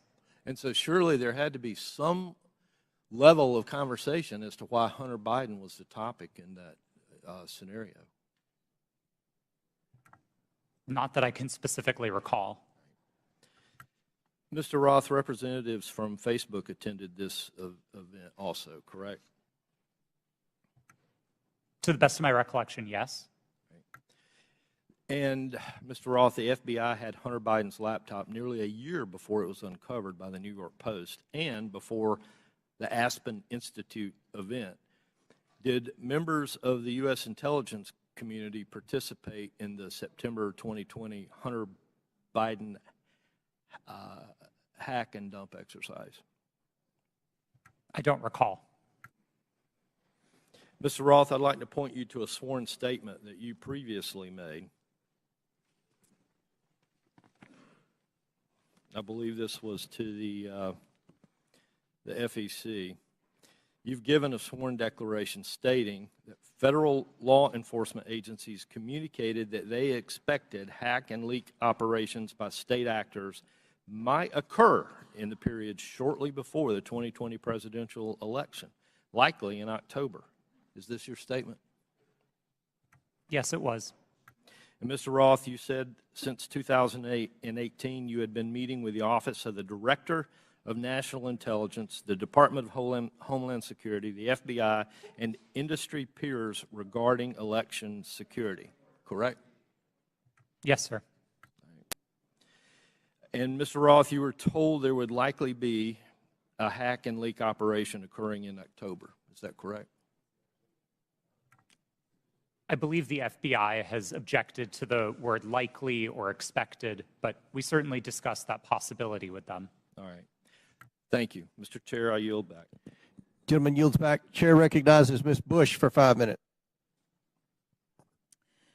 St. Louis and I are here today to talk about the crisis posed by the power of private companies that operate social media platforms. Republicans are holding this hearing because of their ridiculous, politically motivated obsession with Hunter Biden. This is a distraction from their inability, again, to govern, and it hides the shared concerns raised by Republicans and Democrats alike about the vast power, impunity, and lack of accountability of social media platforms. There are so many examples of these companies responding inadequately or inappropriately in crisis that we have come to understand misconduct as the norm for social media giants and not an aberration. Social media played a key role in fanning the flames of violence on January 6th, on that attack on our U.S. Capitol. The impact has spread all over the world. Last fall, after Reuters reported that disinformation about Chile's proposed constitutional referendum was traveling 3 times faster on social media platforms than facts, several members of this committee wrote to Meta, Twitter, and TikTok demanding further action to reduce the dissemination, reduce the lies, reduce the hate. They did nothing. Ms. Gaddy, you were at Twitter on January 6th and asked repeatedly for a retrospective meeting to discuss what happened in the lead up to that day. Management told you, quote, it wasn't a priority for the company. Why was it not a priority for Twitter to learn lessons from January 6th? I don't believe you're referring to me. Apologies. I'm the chief legal officer. I did not make that statement.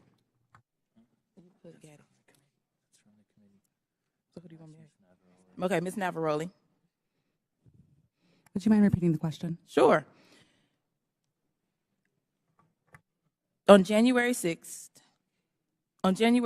you were at Twitter and asked repeatedly for a retrospective meeting to discuss what happened in the lead up to that day. Management told you, quote, it wasn't a priority for that company. Why was it not a priority for Twitter to learn the lessons from January 6th?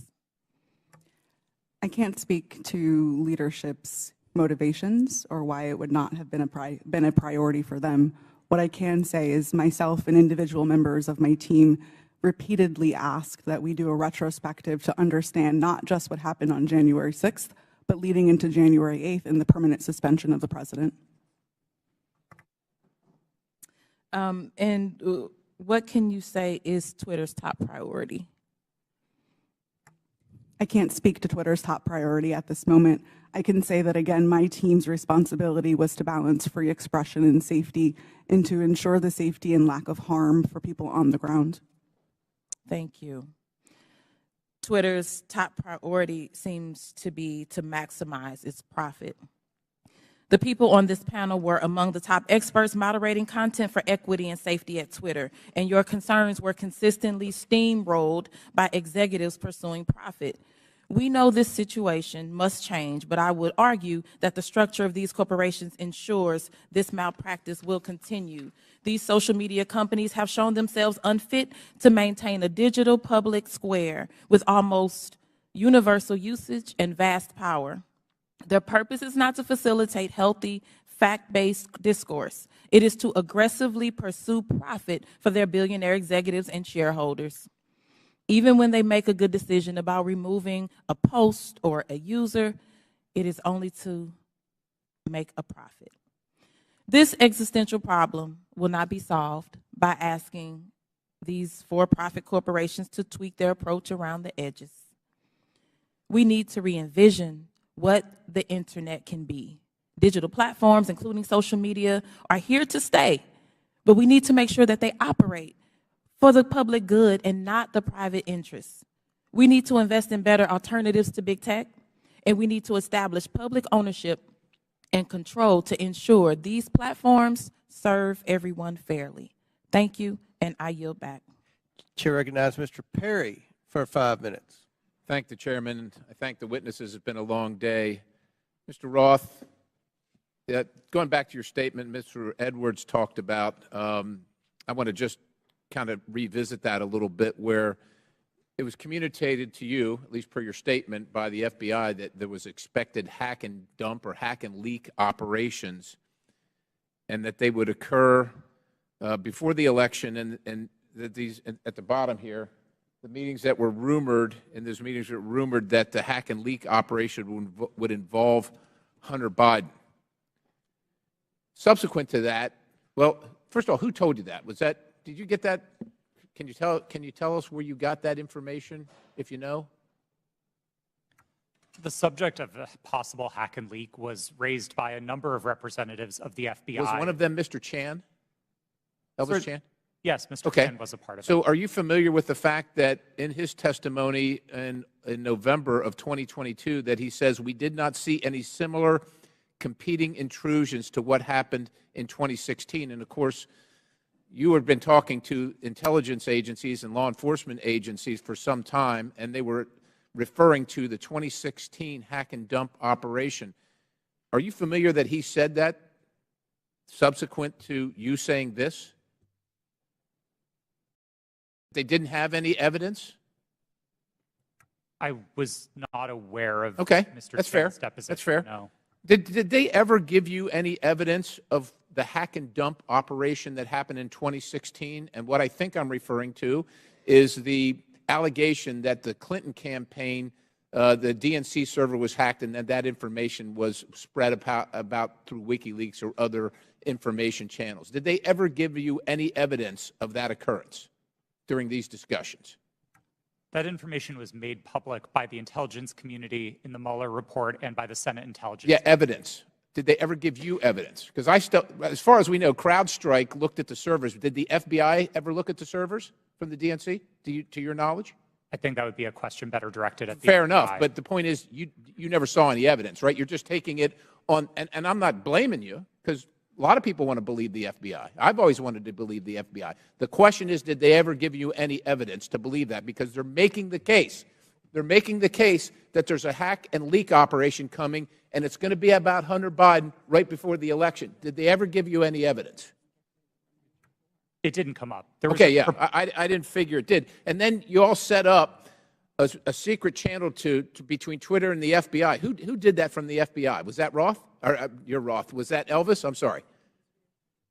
Mr. Chan was a part of that work, yes. Yes, he was part of that. And so you set up, and you actually set up a war room as well, right? I believe the FBI operated a war room. Okay, fair enough. I didn't And you join participated in that? No, sir, I did not. You did not. Did Twitter participate in it? I believe Twitter may have sent a representative. Okay, fair enough. And then you did this table talk exercise about Hunter Biden and about a leak about Hunter Biden that would come out right before the election, essentially 10 days, and that happened in September, right before the election. And you participated in that, right? Yes, I did. Who facilitated that exercise? I know the Aspen Institute, but who facilitated the exercise proper? Was anybody from a government agency facilitating any part of that? Were they involved in the discussions during the exercise? No, I don't believe so, no. So they were just spectators. I wasn't aware that they were spectators either, but I don't recall exactly who was there. I know you don't recall who was there. Then who facilitated it? Do you recall that? My recollection is that the event was facilitated by Garrett Graff, who was a member of the Aspen Institute and Aspen Digital. All right. Do you find it odd now, after the fact, and I know you've already testified here, that you don't see, to Mr. Sessions, that you didn't see that you were misled or potentially duped? It sure seems highly coincidental. Would you agree? It at least seems highly coincidental. Knowing that the FBI had the laptop, that the FBI set up the war room and the channel and told you, per your statement, that this was going to happen, do you find it highly coincidental that it actually happened and it was Hunter Biden at all? I want to be clear that my statement to the FEC does not suggest that the FBI told me it would involve Hunter Biden. That's a popular reading of that declaration, but it was not my intent. I think there is a coincidence there, and I really can't speak as to how that came about. Yeah, it's really coincidental. One last question. Did the CIA or the other governmental agency ever ask Twitter to look at something that violated Twitter's policy? I don't recall specific outreach by the CIA specifically. Other government agency is what it was called in the Twitter files. Yes, Twitter regularly received reports from government requesting review under our rules. So the other government agency, that one, did they ever request information regarding violations of Twitter's policies? The CIA. Gentlemen, time's expired, but please answer the question. I thank the chairman. Again, I don't recall specific contact from the CIA, no. Okay. Chair recognizes Mr. Burleson for 5 minutes. Thank you, Mr. Chairman. I've sat here listening. I'm glad to be last in rank. I get to listen to all the testimony. And what's become clear to me, there are a few things, and that is that the censorship efforts of the big tech, the intelligence community, and the media were all working in concert to affect the 2020 election. I find it unbelievably ironic, and I hope others do too, see the irony that people who were so concerned and hell-bent and worried about the interference of outside groups on the 2016 election became willing participants to interfere in the following presidential election. These three groups worked together, and it's clear, worked hand in hand to hide the truth from the American people. The fact that the FBI had the Hunter Biden laptop, heck, it was in their possession for a year before the election, is appalling. But that didn't stop them from spreading a lie and a bogus claim about it being Russian interference again. And you know, it's clear to me why they reached out to you, because they knew you would buy the lie. They knew that an organization with 99% of its employees donating to Democratic candidates and efforts would absolutely not look at any information with a jaundiced eye. You would take it as the gospel truth. And so they knew that, because it was clear from your tweets before that you have an opinion about the president, you have an opinion about the Republican Party. And so when all of that leading up to the October 14, 2020, when the New York Post published its story, everything was already in place. So, Mr. Roth, my question to you is, when 51 intelligence officials told us that the Hunter Biden laptop was Russian disinformation, the Democrats, the mainstream media, the president, all repeated this lie. Now that you know what you know years later, do you still believe that the Hunter Biden laptop is not real? Or do you believe it's real? Sir, I never held that belief. Do you believe that the story is Russian disinformation? No, sir. I didn't then, and I don't now. Okay. I have a question for Mr. Baker. You started your role as Twitter's deputy general counsel in June of 2020, correct? Yes, sir. Who hired you for that role? Who specifically hired me? My boss was a person named Sean Edgett, who was the general counsel. Sean Edgen? Edgett, Edgett. E-G-E-T-T. And that's who you interviewed with? I interviewed with numerous people, but Sean was my boss. Anyone that comes to mind outside of Sean? Ms. Gotti I interviewed with. You're saying other people that I interviewed with at Twitter? But ultimately, the hiring agent was Sean Edgen. I'm not sure exactly who made the decision, to be frank with you, but Sean was my boss. Okay. My next question is, when you were fired from Twitter in December of 2022, after the release of the first installment of the Twitter files, did you destroy any internal communications related to that first batch of the Twitter files? As I said in my testimony, I didn't destroy any documents, period. What reason were you fired? You'll have to ask Mr. Musk about that. That was not given. You were not given any information. He made a public statement about it in a tweet, but I think you would have to ask him for the precise reason. Okay, thank you. Back to Mr. Roth. Is it true that Twitter whitelisted accounts for the Department of Defense to spread propaganda about its efforts in the Middle East? Did they give you a list of accounts that were fake accounts and asked you to whitelist those accounts? That request was made of Twitter. To be clear, when I found out about that activity, I was appalled by it. I undid the action, and my team exposed activity originating from the Department of Defense's campaign publicly. We've shared that data with the world, and research about it has been published. Was that only in efforts against foreign entities, or were there any efforts against citizens of the United States? I think the nature of public social media activity means that anybody might have seen it, but my understanding was the activity was predominantly focused outside of the United States. Okay, thank you. And Mr. Chairman, I want to just say thank you for this hearing. I would hope that we would be asking for documents or in communications, whether it's on personal devices or private devices, between these individuals and government officials. So noted. Very good. Thank you. Chair recognizes Ms. McClain for 5 minutes. Thank you, Mr. Chairman, and thank you all for being here today. It is a long day. I'm going to try and make this quick and easy. Mr. Roth, part of your job at Twitter dealt with assessing dis and misinformation, correct? Yes. Here today. It is a long day. I'm going to try and make this quick and easy. Mr. Roth, part of your job at Twitter dealt with assessing dis and misinformation, correct? Yes. Wonderful. How did you determine what disinformation and misinformation was? What's your criteria for making that decision?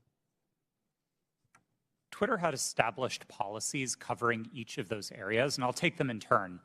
We used the term we actually generally didn't use the term disinformation, but we focused on platform manipulation. So behaviors like running inauthentic accounts out of a Russian troll farm, we would address as the behaviors that they are, and we would look for technical signs of that type of manipulation, and we would remove those accounts. So technical, it was all technical? On that side of things, yes. Okay. When it comes to misinformation, which broadly is a question of the content of tweets, Twitter would establish written policies. Which was? I'm sorry? Which was? Which policies did Twitter maintain? Yeah. I mean, I think what the problem with America is we have one set of rules for this team and another set of rules for this team. So we're trying to look at what is the equal playing field. I'm under the assumption that when we use disinformation and we use criteria, the criteria is the same for both sides. So I'm trying to figure out what is the criteria that you had in place to determine which information was misinformation, and did you apply that equally, equitably, inclusively, so to speak, to all sides? So what is the criteria? Thank you for the question. We used a three-part test across all of our misinformation policies. Okay. The first is whether the tweet advances a claim of fact stated definitively. Not an opinion, not a viewpoint, but a claim of fact stated definitively. Okay. The second part of that test is whether the claim of fact is provably false.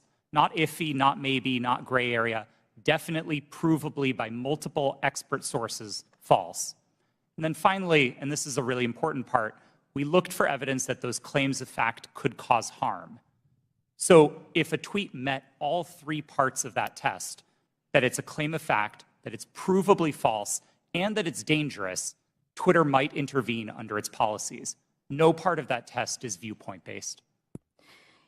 And in your opinion, was that applied to all tweets? No. Thank you. Mr. Roth, you're familiar with the reports that the Biden administration was considering establishing a disinformation governance board under the Department of Homeland Security. I am aware of public reporting about that, yes. Thank you. And that board was never established, correct?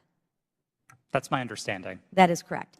It seems to me that the federal government had far more powerful disinformation governance board in its relationship with Twitter. Again, Mr. Roth, question, how often were you meeting with people from the federal government while you were at Twitter? Weekly, daily, monthly? I would estimate somewhere between weekly and monthly. Okay. And were you aware that Mr. Baker was also taking these meetings with the federal government as well? I was not aware of Mr. Baker's calendar, no. So you had no idea that he was meeting, there was no you just worked in silos? I mean, Mr. Baker and I were in some of the same meetings together, but no, I did not know the ins and outs of what he was doing. Okay. What did you understand Mr. Baker's role to be at Twitter besides offering general legal advice? Mr. Baker supervised the primary legal team that advised the trust and safety team. He was the supervisor of the attorneys who advised my team. Okay. And how about Ms. Gaddy's role at Twitter besides offering general legal advice? For the final, I believe, year and a half of my tenure at Twitter, Ms. Gaddy was my direct supervisor. Oh, okay. What was her role? Just to supervise you, to make sure you followed those three claims? Ms. Gaddy supervised what my team's goals and objectives were. She made sure I was doing my job. She made sure that if there was conflict in the workplace, she guided me on how to address that. She did the job of a manager. Okay. And she oversaw you and the trust to make sure that your three claims of fact, provable, false, and would cause harm, she oversaw that? Yes, Ms. Gaddy ultimately oversaw Twitter's policies and enforcement decisions. Thank you. Mr. Roth, in Ms. Navaroli's testimony, she states that her expertise is in media, technology, law, and policy. How often per week did you meet with Ms. Navaroli to discuss these areas while you were both at Twitter? We did not. You did not. Okay. Thank you so much. Gentlelady's time has expired. Chair recognizes Mr. LaTurner for 5 minutes. Thank you, Mr. Chairman. Based on everything I have seen regarding this issue, it is clear to me that government officials colluded with Twitter employees to censor the New York Post's legitimate reporting of the Hunter Biden laptop story. Democrats on this committee have so far characterized this hearing as unnecessary and a waste of time. I'd invite any of my colleagues across the aisle to talk to folks in Kansas, because I can promise you they do not feel that way.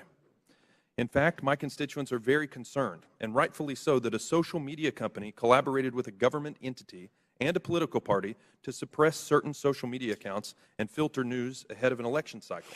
Americans deserve answers on this outright attack on our First Amendment rights, and I look forward to gaining clarity from our witnesses. Mr. Baker, your testimony focuses heavily on the fact that Twitter acted lawfully in its reaction to the Hunter Biden laptop story.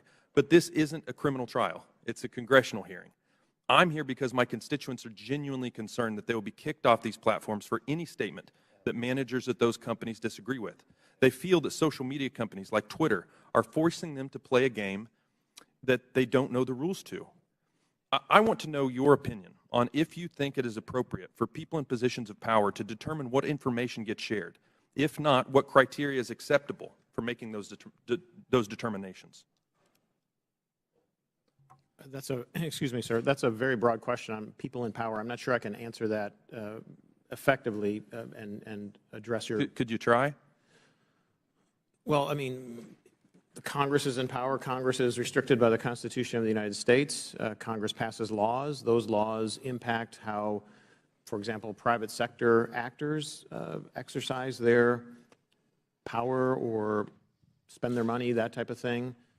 Government agencies have to act in accordance with the Constitution, the laws you pass, internal regulations, executive orders. There's a whole panoply of ways that that people in power, writ large, are held accountable and have to comply with rules and regulations and laws and the Constitution. Mr. Chairman, I would like to yield the rest of my time to Mr. Jordan. Mr. Jordan. I thank the gentleman. Mr. Roth, I want to go back to your statement in your declaration to the FEC. I learned that a hack and leak operation would involve Hunter Biden. Who did you learn that from? My recollection is it was mentioned by another technology company in one of our joint meetings, but I don't recall specifically whom. You don't know the person's name? I don't even recall what company they worked at. No, this was a long time ago. And you're confident that it was from a tech company, not from someone from the government? To the best of my recollection, yes. Did anyone from the government in these periodic meetings you have, did they ever tell you that a hack and leak operation involving Hunter Biden was coming? No, Did Hunter Biden's name come up at all in these meetings? Yes, his name was raised in those meetings, but not by the government, to the best of my recollection. Okay. Mr. Baker, I want to go back to the question we had a few hours ago. But I want to frame it in a way I think you can answer. Did you ever tell the FBI that they had no legitimate interest in enforcement of Twitter's policies?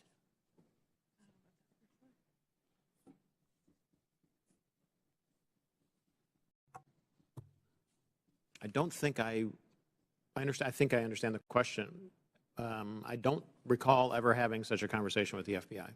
Okay. Did you think there was a problem with the FBI sending you a list of names and accounts and saying, "Hey, these violate your policies"? Did you see that as as some kind of potential concern?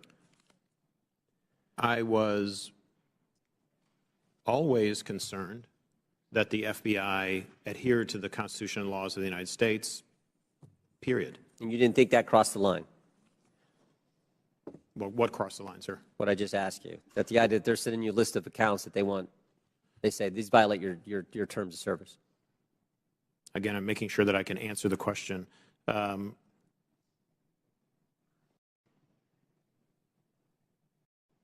Had I thought that they were doing something unlawful, I would have taken appropriate steps to address it. Okay, Mr. Roth, why were you reluctant, based on what I read in the Twitter files, why were you reluctant to work with the GEC? It was my understanding that the GEC, or the Global Engagement Center of the State Department, had previously engaged in at least what some would consider offensive influence operations. Not that they were offensive as in bad, but offensive as in they targeted entities outside of the United States. And on that basis, I felt that it would be inappropriate for Twitter to engage with a part of the State Department that was engaged in active statecraft. We were dedicated to rooting out malign foreign interference, no matter who it came from. And if we found that the American government was engaged in malign foreign interference, we'd be addressing that as well. Yep. Gentlemen's time's expired. In closing, I want to again thank our panelists for being here. I know it's been a long day. We apologize for the electricity going out. That's never happened in my 6 years in Congress. But before we close, the ranking member and I are going to have very brief closing statements. I yield to the ranking member. Well, thank you kindly, Mr. Chairman. Thank you to the witnesses for your endurance and patience today. I hope you don't feel as bad about the day as you seem to look right now, but it's going to be over soon. I want to start with a simple point that I hope will be sympathetic to you, and I began the long day with this. It's even more important now that we have members who are actually threatening witnesses with arrest and prosecution for clearly imaginary offenses, or at least offenses that might make sense in their minds, but I don't quite know what they would be. But Twitter is a private First Amendment protected media entity, and you make your own decisions like Fox News makes its decisions. And I might get kicked off of Fox News, or they might not cover me, or Wall Street Journal, or MSNBC. I've got no constitutional right to go there. So I think there's just a fundamental legal fallacy and logical fallacy that pervades most of the questioning today. And my friend, the chairman, and my friend, Mr. Jordan, certainly know that under our First Amendment, there's a state action requirement. There is no state action here. Now, there's an attempt to perhaps jerry-rig some state action by claiming, well, it was really the FBI that committed whatever offense was there. But what do we have in terms of what we found today? Well, Today's witnesses, each and every one, testified that no U.S. government official directed any of them to censor, remove, or take down the New York Post story. That was their mistake. 2, today's witnesses all testified that the Biden campaign did not direct Twitter to take action against the New York Post story. And 3, the whole hearing was predicated on the idea that the FBI directed Twitter to take down the New York Post story to protect Biden, but once again, not a single witness testified that the FBI even communicated with Twitter about the New York Post story. So to me, this has been a wild cyber goose chase all day. It has turned up absolutely nothing.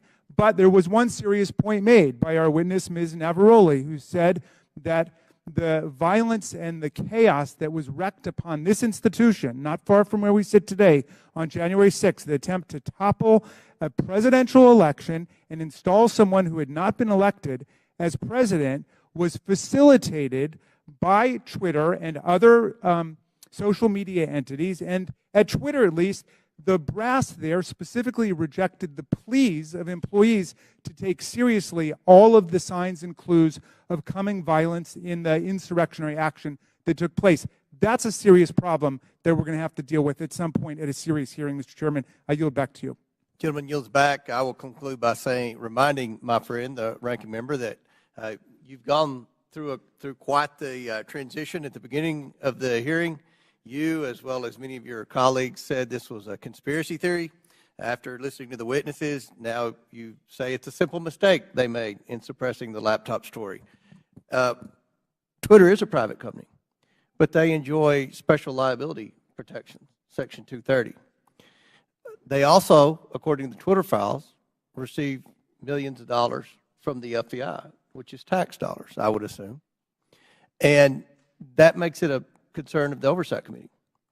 The reason that we've had this hearing is because the laptop has been mislabeled by many in the mainstream media as being Russian disinformation, and that started with Twitter, as well as being tampered with, and you had several people, including Mr. Goldman, that implied that it had been tampered with, even though CBS News and other credible media outlets. You mean mainstream media outlets? CBS? Yeah. You don't think CBS is credible? No, I thought you were just calling the mainstream media. No. Okay. CBS News. CBS News has done a forensic audit that shows that the hard drive is legitimate and it was not tampered with. So these are misconceptions that are out there, and they started because of the suppression of the laptop story.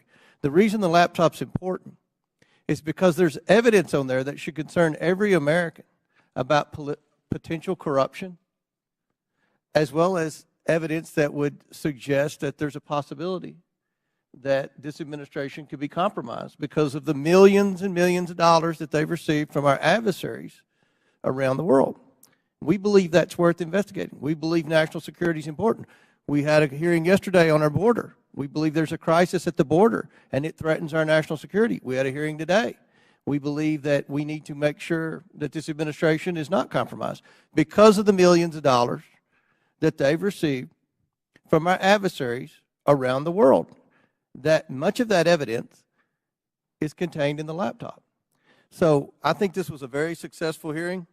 I appreciate the witnesses' time. I know it was a very long day, and again, we've never had the electricity go out before. But again, we appreciate your sincere testimony. And with that, and without objection, all members will have 5 legislative days. Mr. Chair, I apologize to interrupt. It's come to my attention that I have to seek your unanimous request in order to submit some additional topics. Without objection, so ordered. Thank you. Apologies. With that and without objection, all members will have 5 legislative days within which to submit materials and to submit additional written questions for the witnesses, which will be forwarded to the witnesses for their response. If there's no further business, without objection, the committee stands adjourned.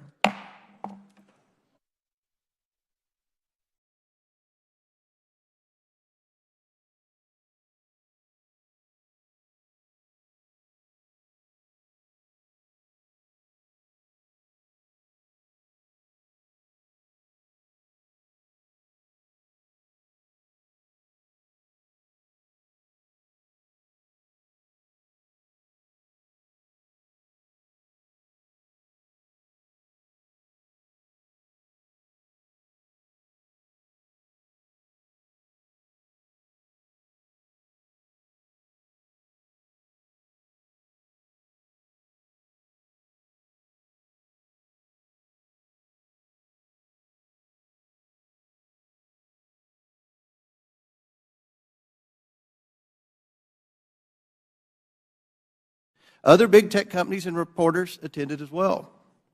This exercise prepared them for their future collusion to suppress and delegitimize information contained in Hunter Biden's laptop about the Biden's family business schemes.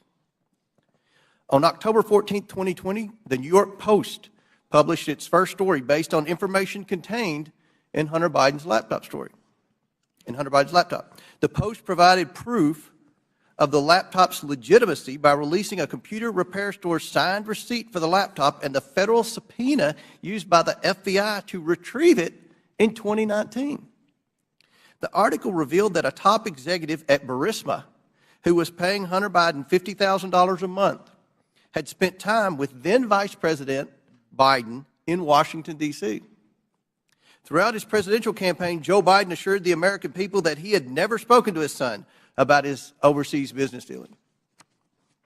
However, the details exposed in the Post article indicate that Joe Biden lied to the American people. Immediately following the story's publication, America witnessed a coordinated campaign by social media companies, mainstream news, and the intelligence community to suppress and delegitimize the existence of Hunter Biden's laptop and its contents. That morning,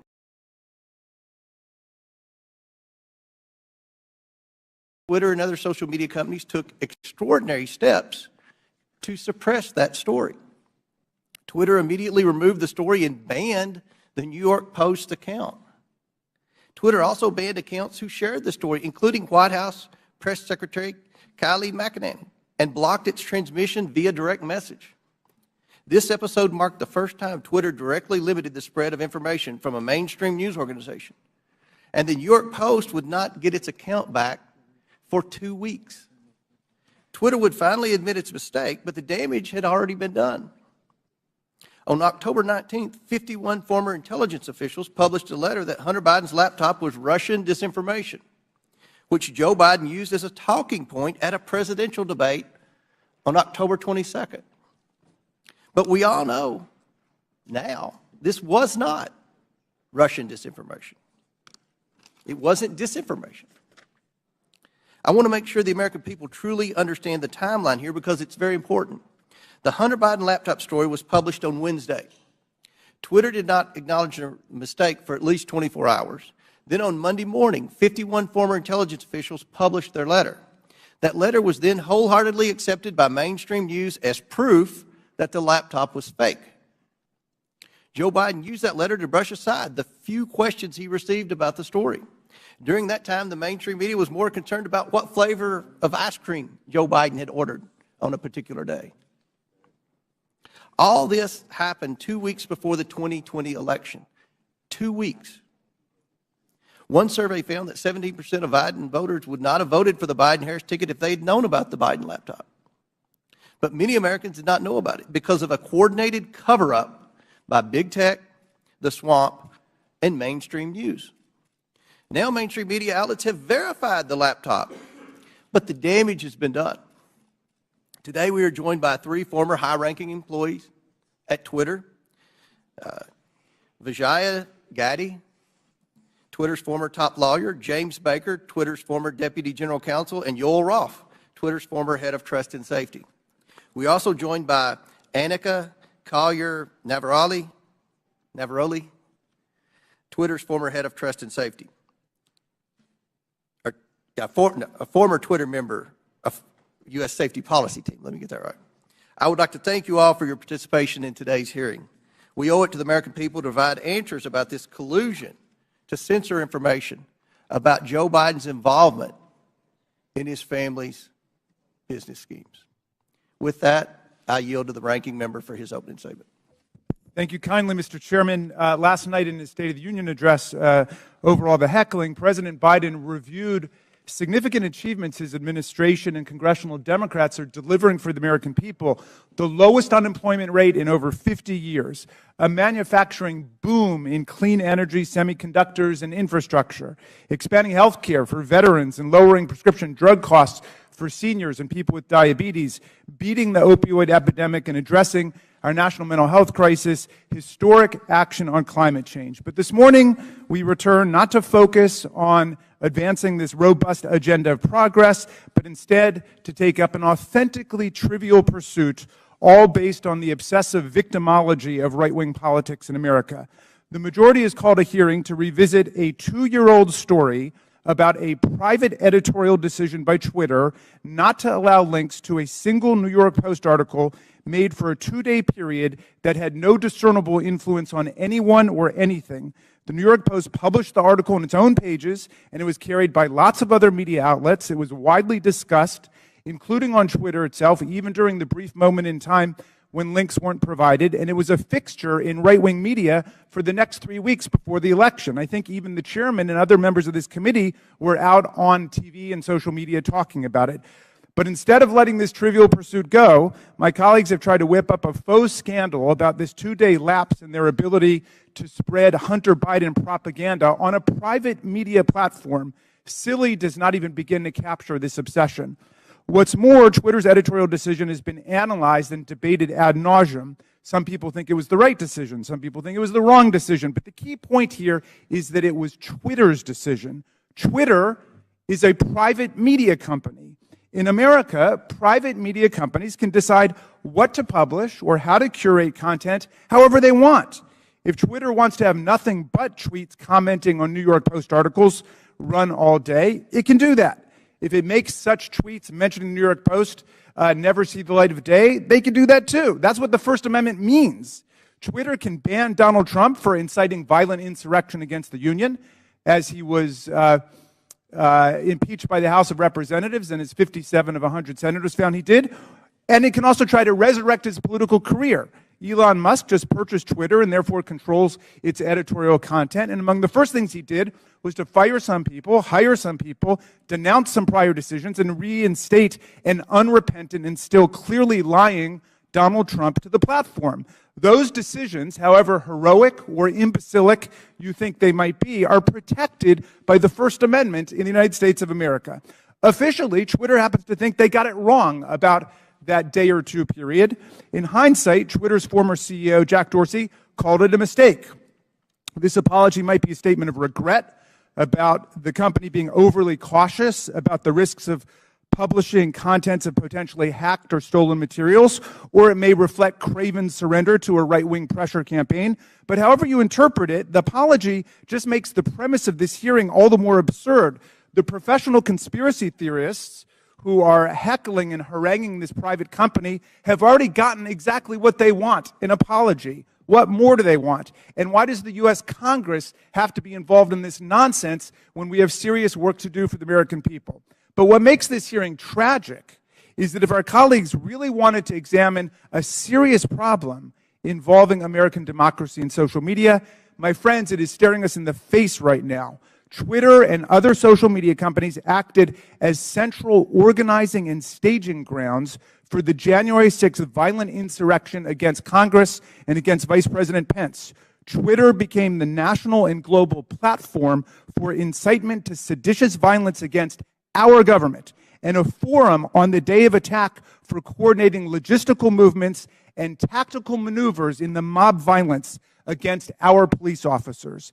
In the lead up to January 6th, Twitter decided to allow Donald Trump and countless MAGA extremists to use the platform to spread Trump's ridiculous big lie and disinformation about the election. And soon the internet was replete with incitement for civil war, race war, insurrection, revolution, and mob violence.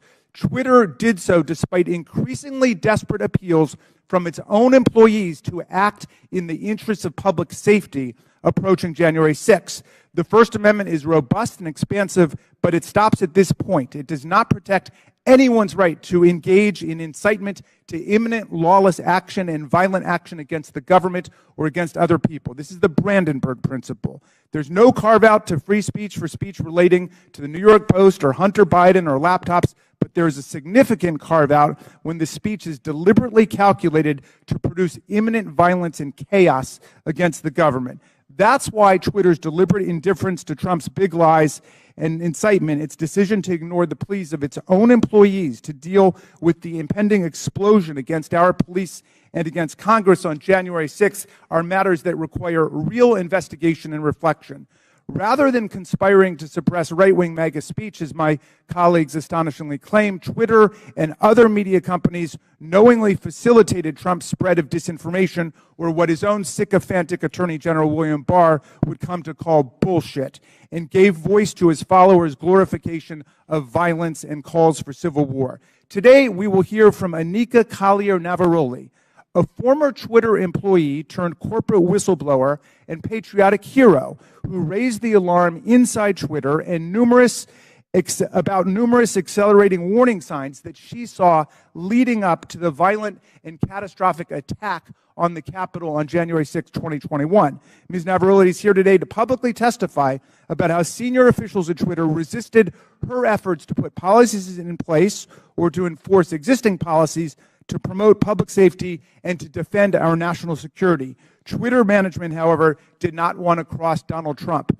I don't know precisely how we will solve the problem of private social media platforms being used for the organization of coups and incitement of violent insurrections against the United States or Brazil or any other country. But this is a grave problem confronting democracy, not just in America, but all over the world. It is not a silly, concocted partisan issue. We must analyze it carefully and legislate effectively to address it, and we must never forget that the enemies of democracy, led by autocrat and war criminal Vladimir Putin, are spending hundreds of millions of dollars on social media propaganda and disinformation to destabilize democracy all over the world, even as they wage their genocidal, illegal, aggressive war against the people of Ukraine. How are we going to prevent the liberal democracies from being overrun by propaganda, disinformation, and violent incitement? Well, listen to Anika Collier-Navaroli, because she has something important to say. She poses a problem that would be worthy of a serious congressional hearing, and we should have one. Thank you, Mr. Chairman. I yield back.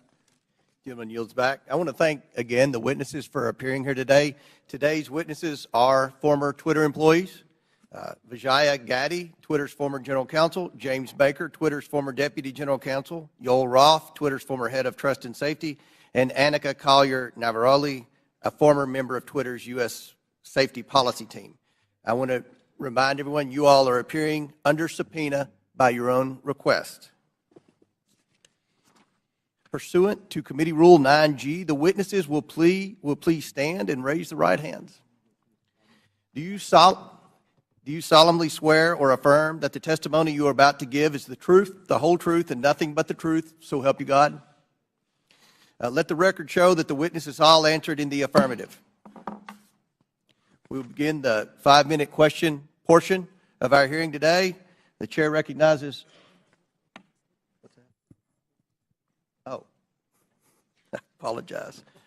Ready to get to the questions. We'll start with the opening statements, then we'll go to the questions. So each witness will get 5-minute opening statements, and we'll begin with you, Mr. Baker. Thank you, Mr. Chairman. Mr. Chairman, Ranking Member Raskin, and members of the committee, thank you for the opportunity to appear before you today. I hope that we will have a useful conversation about matters that are of great importance to the nation and the world. My main goals for this statement are simply to attempt to set the record straight with respect to certain false assertions that have been made about me in the public arena, and to offer a suggestion with respect to potential legislation in the area of social media regulation. As the committee is aware, however, based on the advice of counsel, I believe in good faith that I'm constrained today by my legal and ethical obligations as a former lawyer for Twitter, as well as by certain non-disclosure agreements. Within those constraints, however, I will endeavor to respond to the committee's questions as fully as I possibly can. And I believe I can make the following statements. First, I was not aware of and certainly did not engage in any conspiracy or other effort to do anything unethical, improper, or unlawful while I was at Twitter, period. I did not act unlawfully or otherwise inappropriately in any manner with respect to Hunter Biden's laptop. Indeed, documents that Twitter has disclosed publicly reflect that I urged caution with respect to the matter and noted that we needed more information to fully assess what was going on and to decide what to do. Hardly a surprising piece of advice from a corporate lawyer. Moreover, I'm aware of no unlawful collusion with or direction from any government agency or political campaign on how Twitter should have handled the Hunter Biden laptop situation. Even though many disagree with how Twitter handled the Hunter Biden matter, I believe that the public record reveals that my client acted in a manner that was fully consistent with the First Amendment.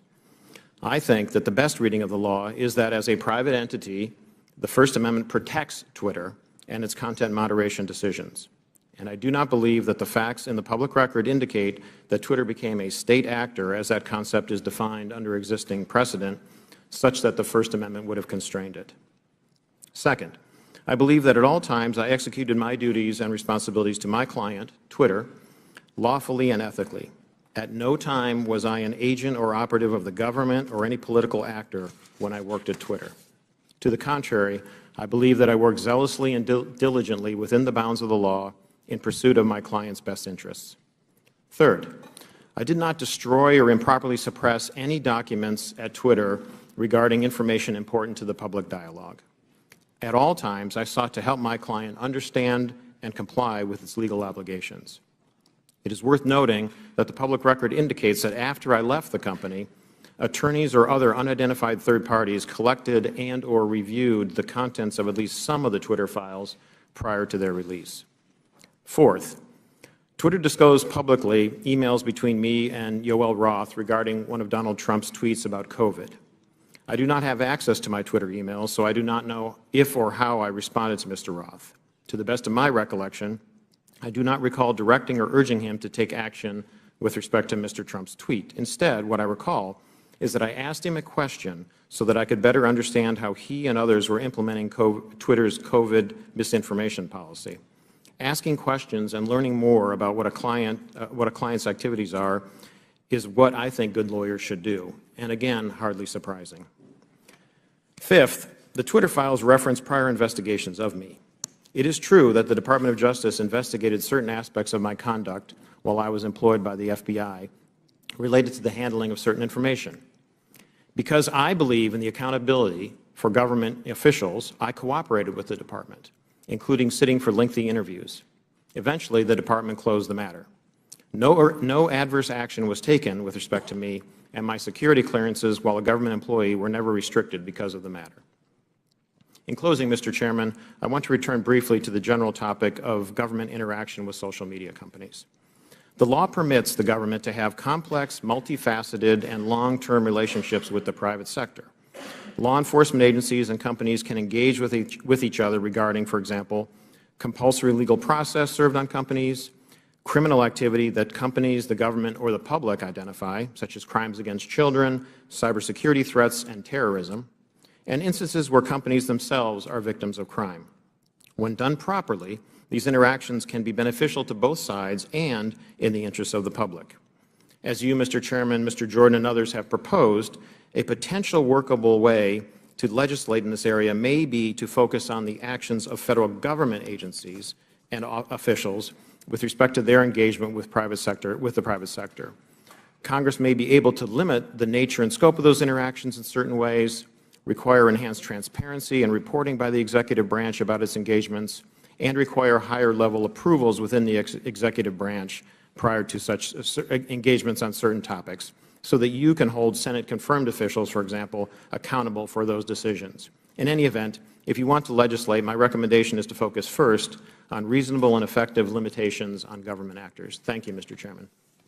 Thank you, Mr. Baker. Ms. Gaddy. Chairman Comer, Ranking Member Raskin, and members of the committee, thank you for this opportunity to provide this opening statement. After a decade as a corporate lawyer, I joined Twitter in 2011 as the first member of the corporate legal team. In 2013, I was promoted to general counsel. In 2018, I became the chief legal officer and continued in that role until October of 2022. During my time at Twitter, I had many distinct teams reporting to me, including legal, trust and safety, public policy, corporate security, and compliance. I was drawn to work at Twitter because I was inspired by how people were able to use the platform and awed by its potential. Twitter enabled anyone to hear directly from any individual instantly. People from around the world were coming together on Twitter for an open and free exchange of ideas. The work was challenging and fulfilling. After Jack Dorsey returned as CEO in 2015, one of his top priorities became what we called the health of the public conversation. This was based on customer research, advertiser feedback, Twitter's declining revenue, user growth, and stock price. Teams across Twitter were focused on making the platform safer, better, and more profitable. As an executive of the company, I also was responsible for helping to achieve the corporate goals set by Mr. Dorsey, and I was accountable to him, the board of directors, and ultimately Twitter's public stockholders. As we prioritized the health of the public conversation, we did not lose sight of what Twitter was for most people, a place to talk about their favorite things. Topics that animated the platform range from K-pop to the World Cup to video games and movies. We needed to ensure that differences of opinion would not cross the line, for example, into sending death threats to soccer players who missed important goals, distributing non-consensual intimate photos, or cyberbullying so vicious that it could compromise a teenager's mental health. Twitter's platform rules covered a wide range of conduct and changed over time based on new behaviors and harms on the platform and feedback from customers, regulators, governments, advertisers, researchers, and others. This feedback led to a principles-based approach, which we applied to an array of difficult yet equally complicated situations around the world. These rules were also benchmarked against industry standards. We all knew how difficult it would be to design, much less apply, one set of global rules for hundreds of millions of accounts that shared billions of tweets a week. While I was at Twitter, the company never lost sight of its deep commitment to promoting and defending free expression around the world. For example, to protect human rights defenders, we fought for the right of people to use pseudonyms on the platform. We litigated in courts around the world to protect the rights of people to express their opinions, often defending them against their own governments who are acting unlawfully or violating international human rights. And we took extra precautions to ensure we scrutinized or challenged and never just acquiesced to government legal demands. Defending free expression and maintaining the health of the platform required difficult judgment calls. Most applications of Twitter's rules were fact-intensive, subject to internal debate, and needed to be made very quickly. We recognized that after applying our rules, we might learn that some of them did not work as we imagined and that we would need to update them. We always remained open to new information from our customers and critics regarding our policies and enforcement. At times, we also reversed course. For example, on October 14, 2020, the New York Post tweeted articles about Hunter Biden's laptop with embedded images that looked like they may have been obtained through hacking. In 2018, we had developed a policy intended to prevent Twitter from becoming a dumping ground for hacked materials. We applied this policy to the New York Post tweets and blocked links to the articles embedding those source materials. At no point did Twitter otherwise prevent tweeting, reporting, discussing, or describing the contents of Mr. Biden's laptop. People could and did talk about the contents of the laptop on Twitter or anywhere else, including other much larger platforms, but they were prevented from sharing the primary documents on Twitter. Still, over the course of that day, it became clear that Twitter had not fully appreciated the impact of that policy on free press and others. As Mr. Dorsey testified before Congress on multiple occasions, Twitter changed its policy within 24 hours and admitted its initial action was wrong. This policy revision immediately allowed people to tweet the original articles with the embedded source materials. Relying on its long-standing practice not to retroactively apply new policies, Twitter informed the New York Post that it could immediately begin tweeting when it deleted the original tweets, which would have freed them to retweet the same content again. The New York Post chose not to delete its original tweets, so Twitter made an exception after 2 weeks to retroactively apply the new policy to the Post's tweets. In hindsight, Twitter should have reinstated the Post account immediately. There is no easy way to run a global communications platform that satisfies business and revenue goals, individual customer expectations, local laws, and cultural norms, and get it right every time. Still, while I was at Twitter, we worked hard every day to make Twitter a healthy platform and ultimately a healthy business. Thank you for your attention. I look forward to your questions. Thank you very much. Mr. Roth. Thank you, Chairman Comer, Ranking Member Raskin, and members of the committee for the opportunity to speak with you here today. In nearly 8 years at Twitter, I worked in and led a division called Trust and Safety. Trust and Safety's core duty is content moderation, removing tweets that violate Twitter's terms of service and suspending users who repeatedly break the rules. This work is sometimes dismissed merely as censorship, but it represents a key way that Twitter and other companies live up to their responsibility to keep the users of their products safe. Much of this work is uncontroversial. For example, taking down accounts that engage in child sexual exploitation or promote terrorism. The gray area of this work, though, is when trust and safety teams have to make decisions about so-called lawful but awful material, content that may be legal in many jurisdictions, but isn't something most people would want to experience. Think of things like posting someone else's home address without their permission, or bullying somebody for a disability or for how they look. A free speech absolutist might say, yes, that kind of content is unpleasant, but it's not against the law. What right do you have to remove it? The answer is the need to make Twitter an appealing product for millions of people. Consistently, in its own research, Twitter found that users were unhappy with the company's approach to content moderation, and that this dissatisfaction drove people away from the service. This has consequences for what we mean by free speech on social media. Again and again, we saw the speech of a small number of abusive users drive away countless others. Unrestricted free speech, paradoxically, results in less speech, not more. And it was our job in trust and safety to try to strike an appropriate balance.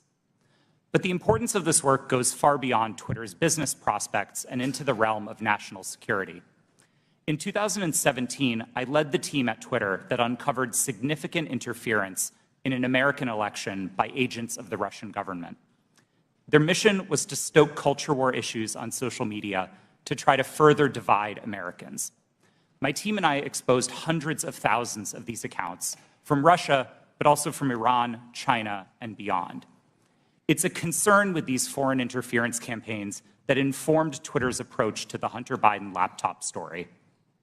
In 2020, Twitter noticed activity related to the laptop that, at first glance, bore a lot of similarities to the 2016 Russian hack and leak operation targeting the DNC. And we had to decide what to do. And in that moment, with limited information, Twitter made a mistake. Under the distribution of hacked material policy, the company decided to prevent links to the New York Post stories about the laptop from being shared across the service. I've been clear that in my judgment at the time, Twitter should not have taken action to block the New York Post's reporting.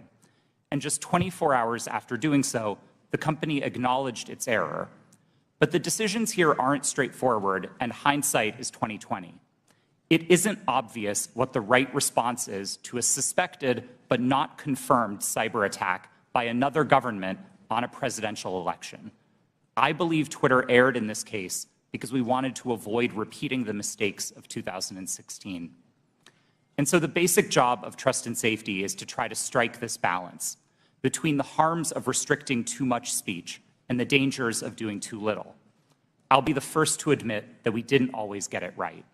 Even rare mistakes add up when you're carrying out content moderation at the scale of hundreds of millions of unique posts per day.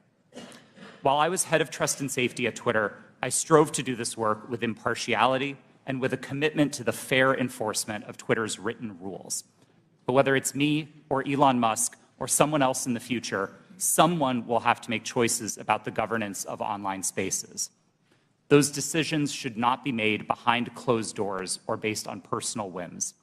I hope that we can work together to find ways to bring greater trust and transparency to social media, and I look forward to answering the committee's questions about any of these topics to the best of my ability. Thank you. Ms. Navaroli.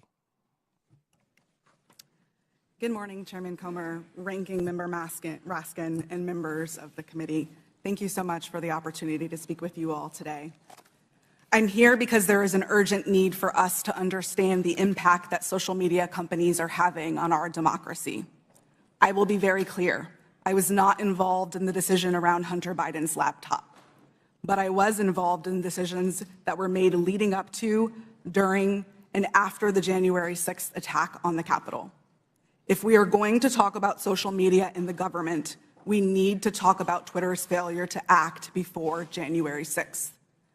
I am here to tell you that doing nothing is not an option.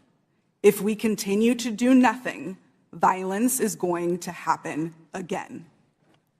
My background is as a trained lawyer and journalist, and my expertise over the past decade has been in the areas of media, technology, law, and policy, with a particular focus on social media and free expression.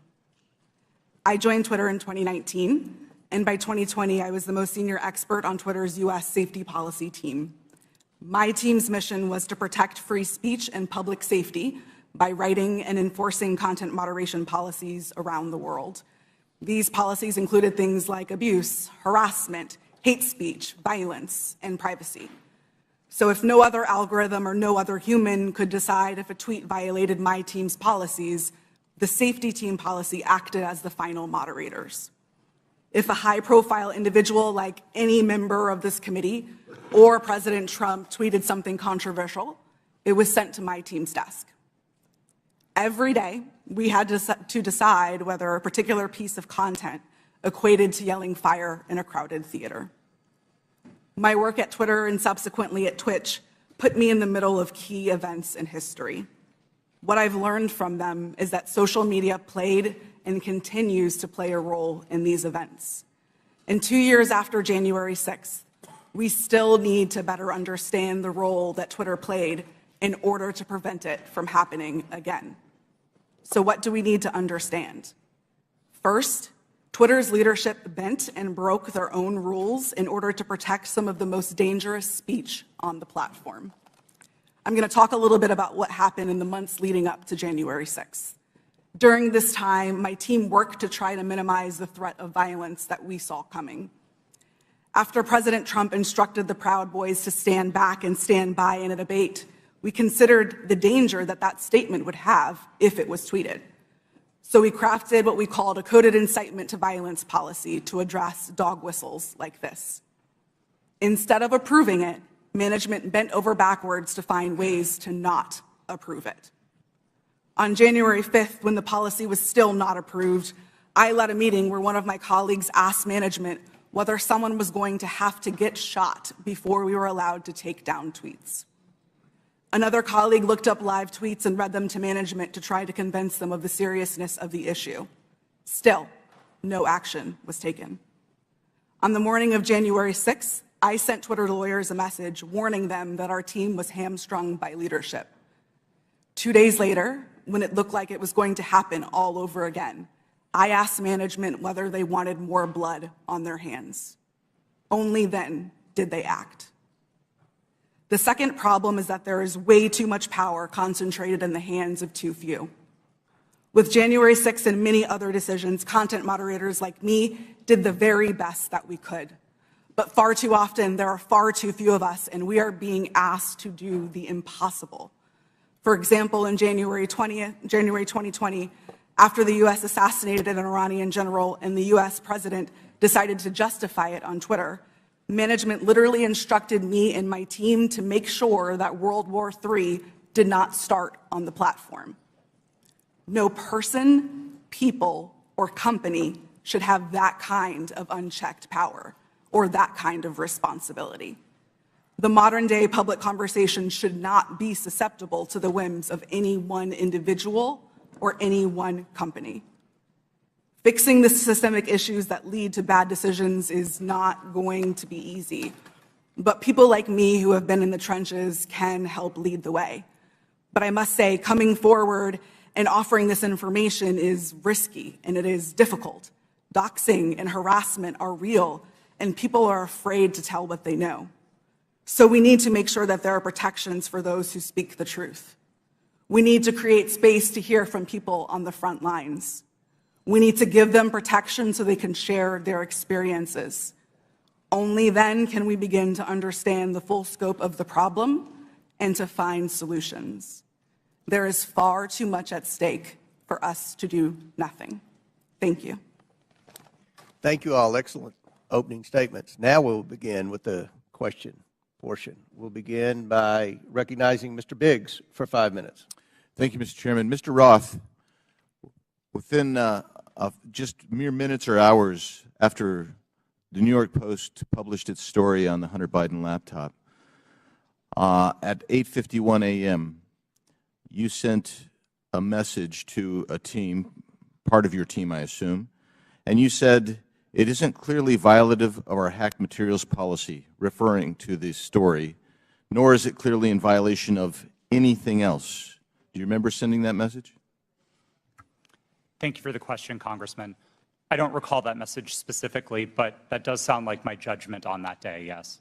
Okay, so that was early on in the day, and yet shortly thereafter, Kayleigh McEnany, White House press secretary's, her account was locked. So an inquiry was made the next day by a person named Carolyn Strom. You know Carolyn Strom?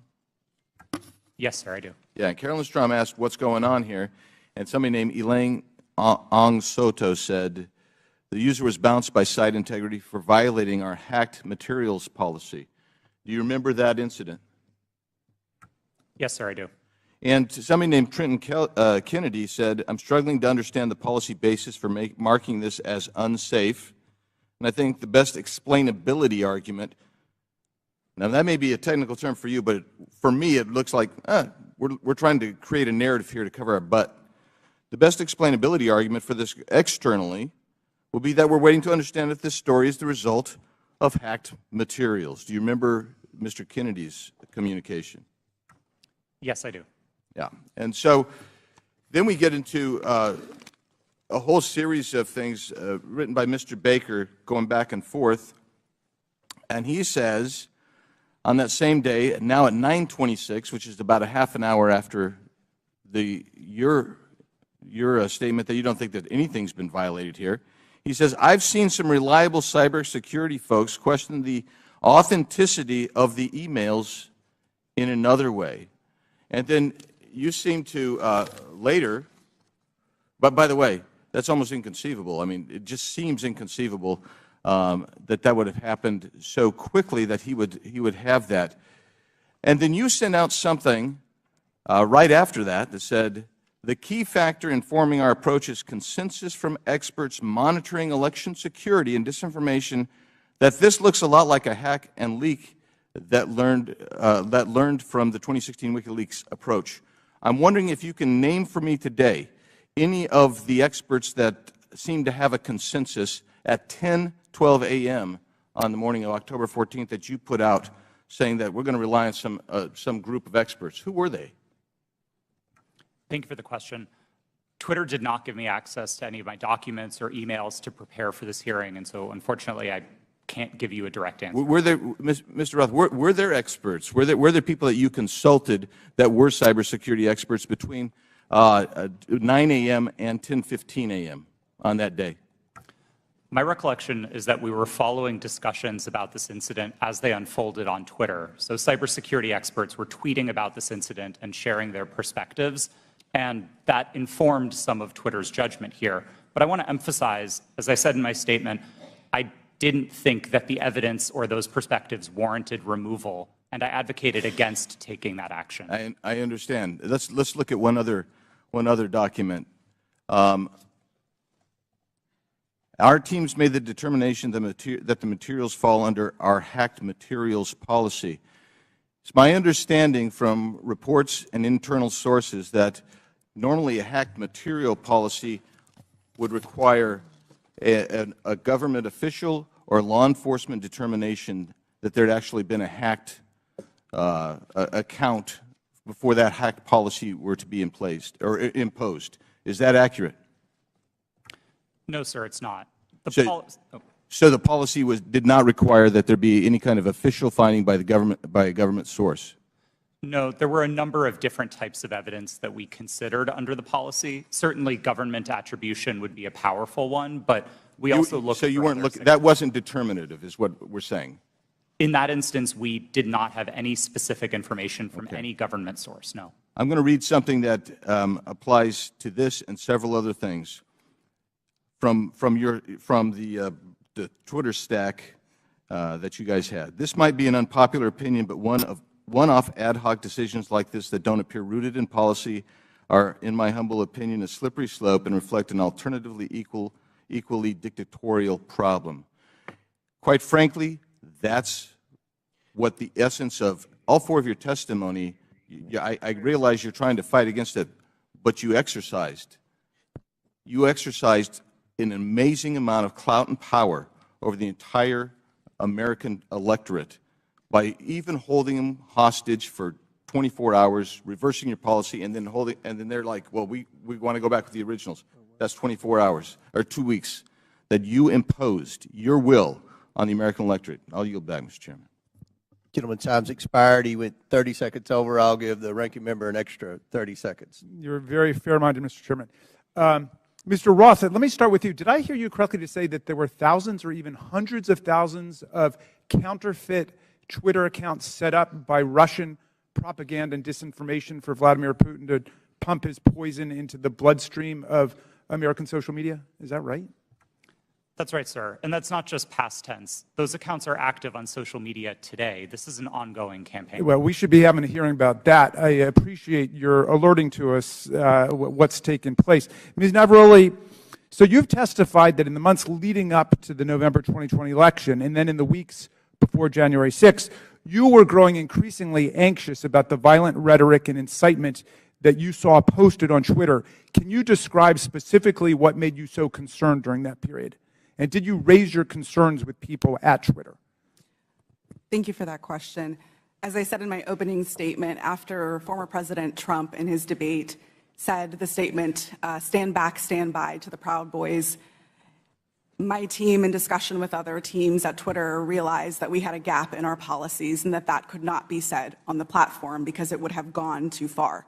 What we did see continue to happen was those statements, in addition to other coded incitement to violence or dog whistles, began to spring up on the platform. And so what was once fringe ideology or fringe statements that were calling for the overthrow of the government became a loud roar. And so we heard individuals beginning to say that they were locked and loaded, that they were ready for Civil War Part 2, that they were ready for another revolution, that they were ready for the day of the rope in very clear English on Twitter. And on the January 6th committee, we have tens of thousands of statements like that being made on Twitter and other parts of social media. So we got a little taste of what you were experiencing on a daily basis. Now, there was this meeting on January 5th at Twitter. I don't think it was called specifically to look at what was going to happen the next day. That just happened to be a regular meeting. But at that meeting, you and other employees raised urgently the problem of what you saw coming on January 6th. How did Twitter management respond to the concerns that you raised? That's a great question. And yes, that meeting was a regularly scheduled meeting. Within the meeting, I believe I referred to it in my testimony to the January 6th committee as I was at my wit's end. I had argued, I had asked questions, I had asked for clarification. We had found dangerous tweets within the meeting, and yet the individual who was the most senior leader within the team in that meeting told us that we were not allowed to take that content down and that we were not allowed to use the coded incitement to violence policy. The reason that she gave us mirrored what we had been told by the former head of trust and safety, Del Harvey, that individuals might be saying things like locked and loaded or stand back and stand by in ways of self-protection. That was not what we were seeing on the platform. So when you were seeing things like locked and loaded and Civil War Part 2 and race war and so on, were you warning your superiors at Twitter that you thought there was going to be real violence, that this was not hyperbole that was being spoken at that point? Absolutely. I specifically told Del Harvey herself that someone was going to get shot, as I testified to to the January 6th committee. You stated that Donald Trump described his own tweets as little missiles. Why did that stick in your mind? Yes, the quote that you're referring to, I don't remember exactly what news article that it was in, but it was a news article that I had read in which the former president said that he liked to send out his tweets like little missiles. To me, that sounded exactly like weaponization of a platform, in his own words, and yet Twitter was not concerned.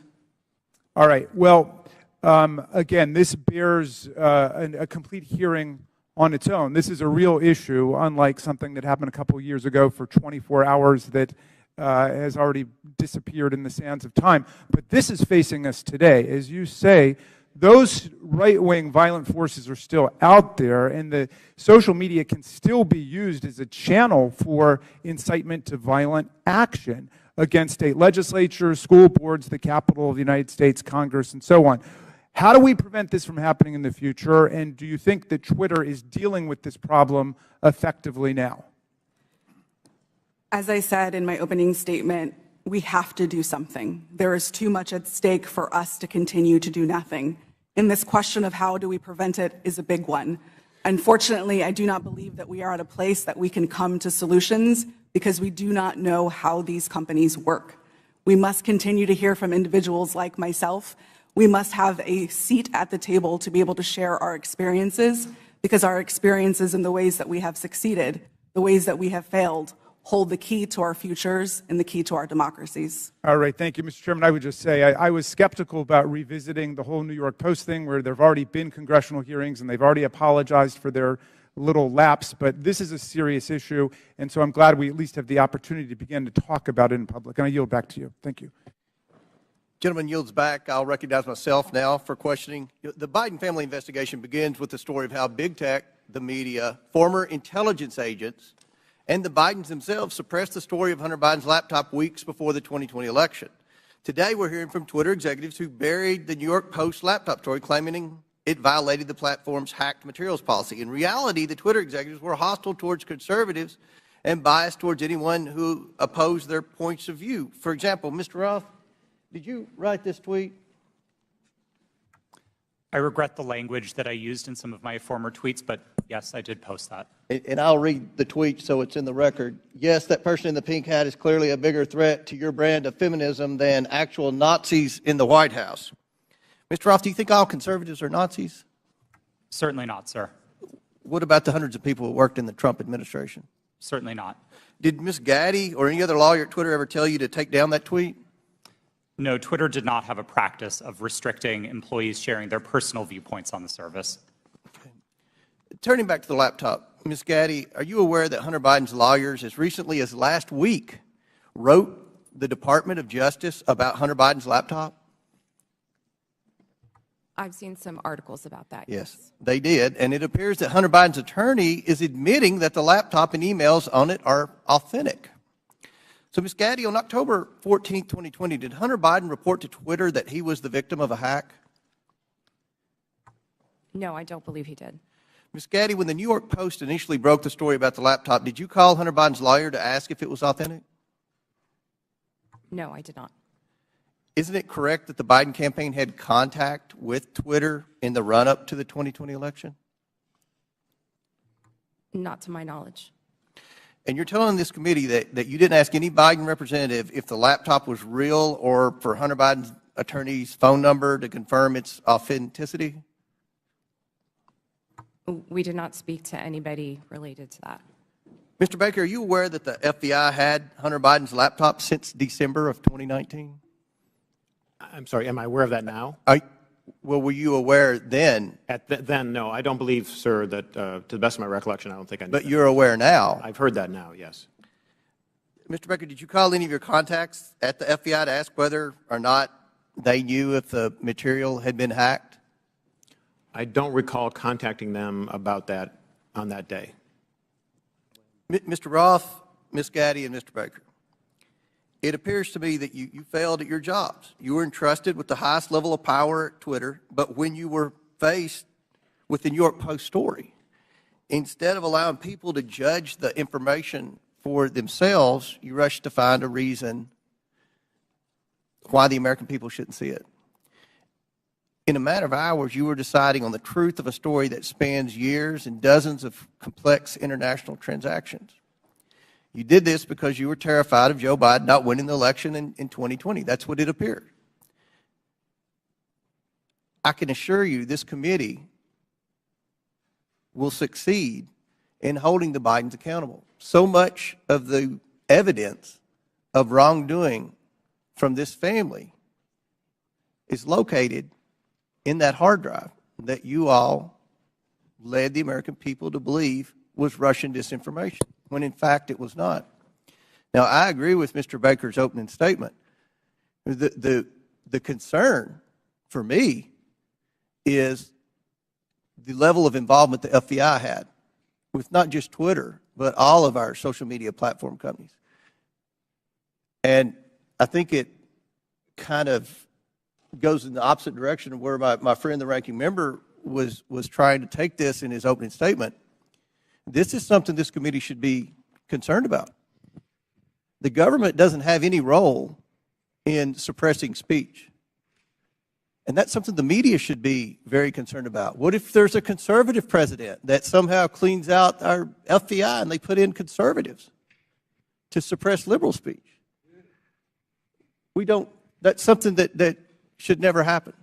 So I look forward to more questions, and at this time I yield to the gentleman from I think Ohio. the chair for yielding. Mr. Baker, you said you didn't talk with the FBI that day. Did you talk to the FBI about the Hunter Biden laptop story prior to then or after that day? I'm trying to make sure I can answer this question consistent with the restrictions that I talked about in my opening Simple statement. question. Did you talk to the FBI about the Hunter Biden story? To the best of my recollection, I did not talk to the FBI about the Hunter Biden story before that day. Did you talk to him after it? You said your response is real specific to the chairman. You said, I did not talk to the FBI about the Hunter Biden laptop story that day. I assume that day is October 14th. I want to know if you talked to him on the 13th or before, or if you talked to him on the 15th and after. I don't recall speaking to the FBI, sitting here today, I don't recall speaking to the FBI at all about the Hunter Biden matter. Well, then why'd you answer it the way you did? I beg your pardon? I yield back there. Chair recognizes Ms. Norton for 5 minutes. Thank you, Mr. Chairman. Like Benghazi before, Republicans are on a taxpayer-funded expedition to attack their political rivals, and they're feeding the flames of conspiracy in the process.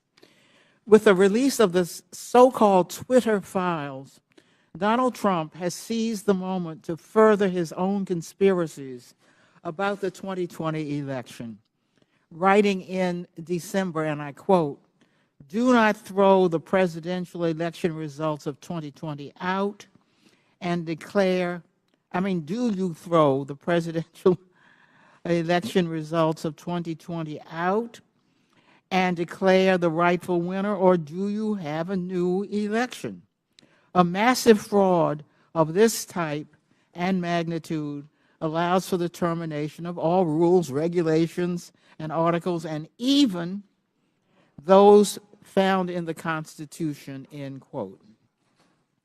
Now, it bears repeating that this is the same man who incited an insurrection on January 6th, and just last week reposted a message on Truth Social that suggested his supporters will, quote, and I'm quoting him now, "physically fight for him this time," and added, "They got my 6 and we are loaded, and I mean loaded." This is a question for Ms.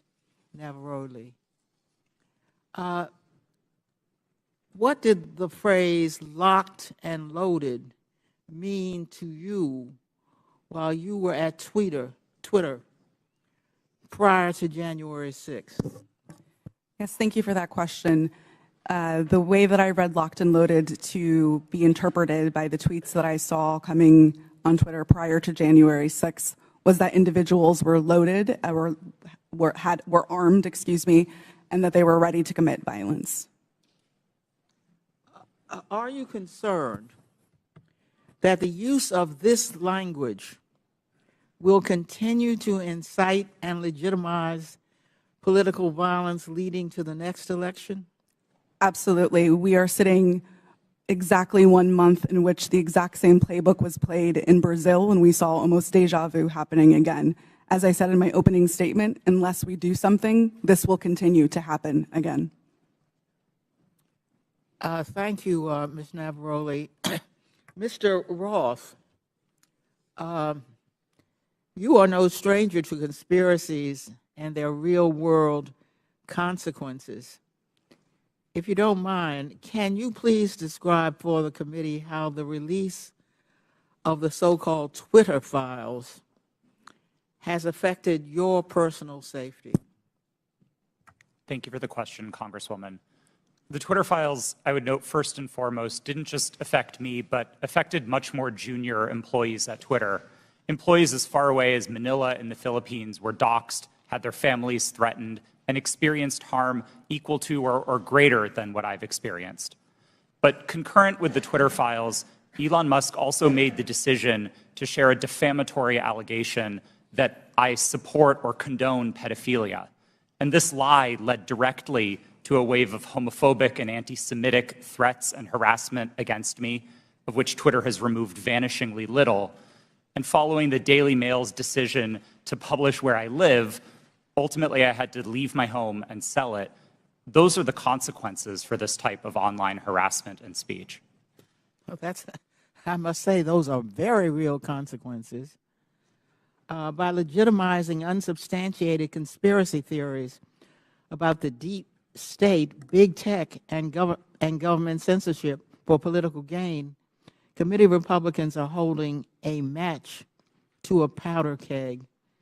We all saw the consequences of this kind of rhetoric on January 6th, and we continue to see it play out as political violence and hate crimes grip communities around the country. And I yield back, Mr. Chairman. That lady yields back. Chair recognizes Ms. Mace for 5 minutes. Thank you, Mr. Chairman. The Twitter files were not just about Hunter Biden's laptop. Twitter files make it apparent Twitter worked overtime to suppress accurate COVID information. Dr. Jay Bhattacharya is a professor of medicine at Stanford who once tweeted an article he wrote about natural immunity. Thanks to Elon Musk's release of the Twitter files, we learned some of his tweets were tagged with the label of Trends Blacklist.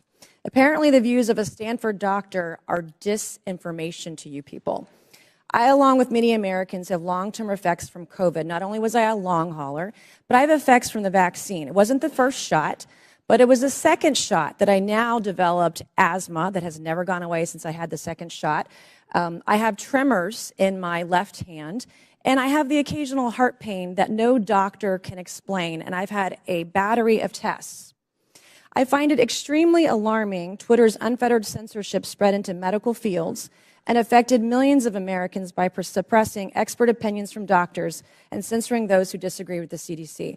I have great regrets about getting the shot because of the health issues that I now have that I don't think are ever going to go away. And I know that I'm not the only American who has those kinds of concerns. Another example of what Twitter has done to censor folks is from Dr. Martin Kulldorff, a Harvard-educated epidemiologist who once tweeted, COVID vaccines are important for high-risk people and their caretakers. Those with prior natural infection do not need it, nor children. The Twitter files reveal this tweet was deemed false information because it ran contrary to the CDC. So my first question this morning of Ms. Gaddy, may I ask of you, where did you go to medical school? I did not go to medical school. I'm sorry? I did not go to medical school. That's what I thought. Why do you think you or anyone else at Twitter had the medical expertise to censor a doctor's expert opinion? Our policies regarding COVID were designed to protect individuals. We were seeing... You guys censored Harvard-educated doctors, Stanford-educated doctors, doctors that are educated in the best places in the world, and you silenced those voices. My next question is, did the U.S. government, I have another chart I want to show you, Ms. Gaddy. I have another tweet by someone with a following of a full 18,000 followers. This person put a chart from the CDC on Twitter. It's the CDC's own data, so it's accurate by your standards, and you all labeled this as misleading. You're not a doctor, right, Ms. Gaddy? No, I'm not. Okay. What makes you think you or anyone else at Twitter have the medical expertise to censor actual, accurate CDC data? I'm not familiar with these particular situations. Yeah, I'm sure you're not. But this is what Twitter did. They labeled this as inaccurate. It is the government's own data. It's ridiculous that we're even having to have this conversation today. It's not just about the laptop. This is about medical advice that expert doctors were trying to give Americans because social media companies like Twitter were silencing their voices. I have another question, my last one for you, Ms. Gaddy. Did the U.S. government ever contact you or anyone at Twitter to pressure Twitter to moderate or censor certain tweets? Yes or no? We have a program. Did the U.S. government ever contact you or anyone at Twitter to censor or moderate certain tweets? Yes or no? We receive legal demands to remove content from the platform from the U.S. government and governments all around the world. Those are published on a third-party website, and anyone can review Thank them. God for Matt Taibbi. Thank God for Elon Musk for allowing to show us in the world that Twitter was basically a subsidiary of the FBI, censoring real medical voices with real expertise that put real Americans' lives in danger because they didn't have that information. I also want to thank one of my colleagues, Ro Khanna, because as it turns out, censorship isn't just an important issue to conservatives. Some of my colleagues on the other side of the aisle, like Ro, found this censorship very concerning, and even wrote to you and to folks at Twitter that he was concerned about the First Amendment being censored. So I want to thank him for speaking up and speaking out about this issue, because this should not be a partisan issue. This should be an issue that's an American issue. Mr. Chairman, I would like to enter into the record, I ask unanimous consent, to enter into the record a Wall Street Journal article from December 9th, 2022 by Justin Hart entitled "The Twitter Blacklisting of Jay Bhattacharya." Enter the record, please, Mr. Chairman. Without objection, so ordered. Thank you, and I yield back. Chair recognizes Mr. Lynch for 5 minutes. Thank you, Mr. Chairman. I just want to go over the chronology here. Mr. Roth, back in 2016, Russia and Vladimir Putin engaged in what bipartisan Senate Intelligence Committee investigators called a, and I quote, aggressive, multifaceted effort to influence the outcome of that year's presidential election. The campaign included hacking of the systems of a major political party and leaking illegally obtained information, scanning U.S. election systems for vulnerabilities, and exploiting the weaknesses of social media platforms to spread disinformation to the American people.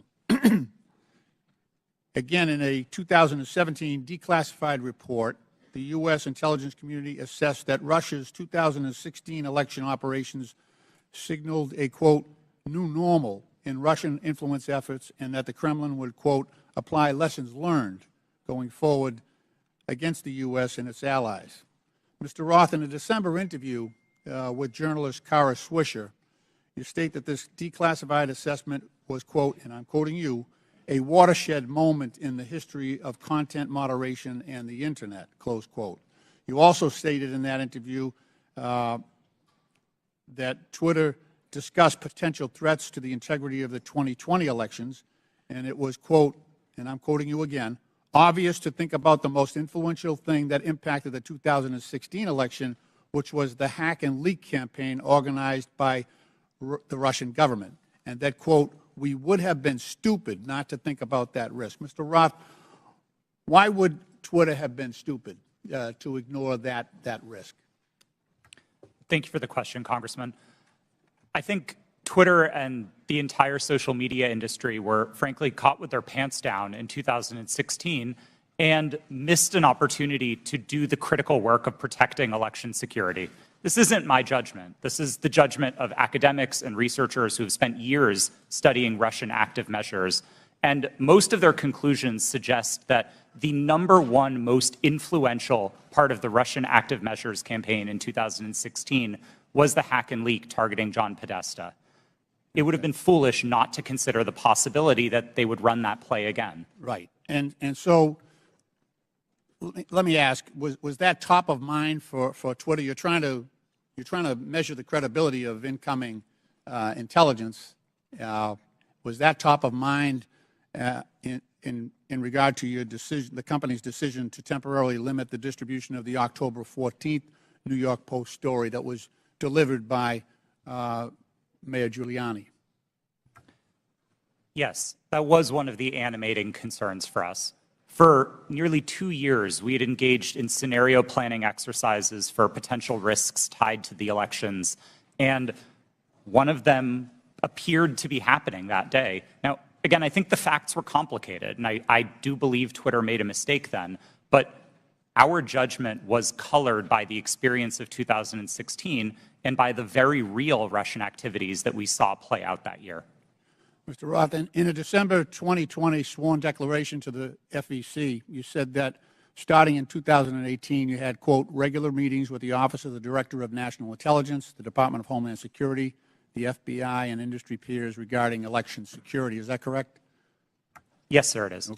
You stated that during these meetings, quote, federal law enforcement agencies communicated that they expected hack and leak operations by state actors that might occur in the period shortly before the 2020 presidential election, likely in October, and that there were, quote, rumors that a hack and leak operation would involve Hunter Biden, close quote. Is that your recollection today? It is, but I want to clarify that sentence slightly. I think it actually should have been two separate sentences. It is true that in meetings between industry and law enforcement discussed the possibility of a hack and leak campaign in the lead up to the election. And in one of those meetings, it was discussed, I believe by another company, that there was a possibility that that hack and leak could relate to Hunter Biden and Burisma. I don't believe that perspective was shared by law enforcement. They didn't endorse it. They didn't provide that information in that meeting. Okay. Just to fast forward here, and in fact, in March 2021, 4 months after the election, the U.S. intelligence community assessed that Russian President Putin authorized a range of government organizations conducted influence operations aimed at denigrating President Biden's candidacy and the Democratic Party, supporting former President Trump, and undermining public confidence in the electoral process and exacerbating socio-political divisions in the U.S. that obviously reared their head on January 6th. Mr. Chairman, my time has expired and I yield back. Gentleman yields back. Chair recognizes Mr. Jordan for 5 minutes. Thank you, Mr. Chairman. Mr. Roth, did the government tell you that the Biden laptop story was fake?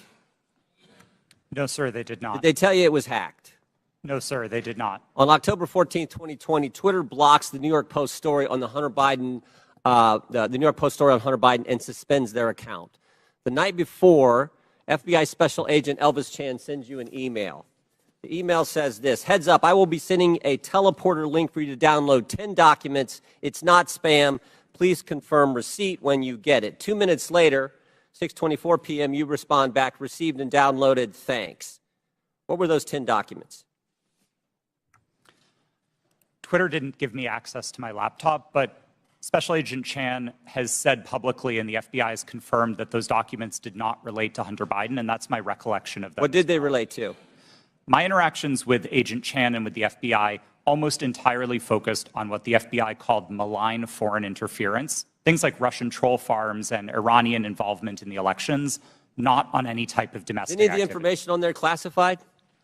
No, sir, I do not hold a security clearance, and so I would not have received any classified information. Who does hold a security clearance? I'll just go to the second email here. I'm just curious about this. What I propose is that 30 days out from the election, this is another email to you from Mr. Chan. 30 days, we get temporary clearances. You pick who they are. Who were the people at Twitter who had a security clearance? To be honest, sir, I'm not sure, and we never ultimately followed through on this plan to get temporary clearances. Did anyone at Twitter have a security clearance? It's my understanding that at least some current or former employees did hold clearances, but I wasn't certain about that. Ms. Gaddy, do you know if anyone took up Mr. Chan's offer to hand out security clearances 30 days before the 2020 election? Not that I'm aware. So we don't know how many people had security clearances. Twitter, do we know? Mr. Baker, Mr. Gaddy, Ms. Gaddy, anyone know how many people at Twitter had a security clearance in the 30 days prior to the election? I don't know the answer to that question, Ms. sir. Gaddy? I do not know. Mr. Roth, you don't know? No, sir. Well, how about the last one? Ms. Navaroli, do you know? No. I mean, it seemed like the offer was to sort of just hand them out like candy. I just wondered who had them. No one knows? Okay. So the FBI didn't tell you that it was fake, didn't tell you that it was hacked. And Mr. Roth, did the story violate your policies?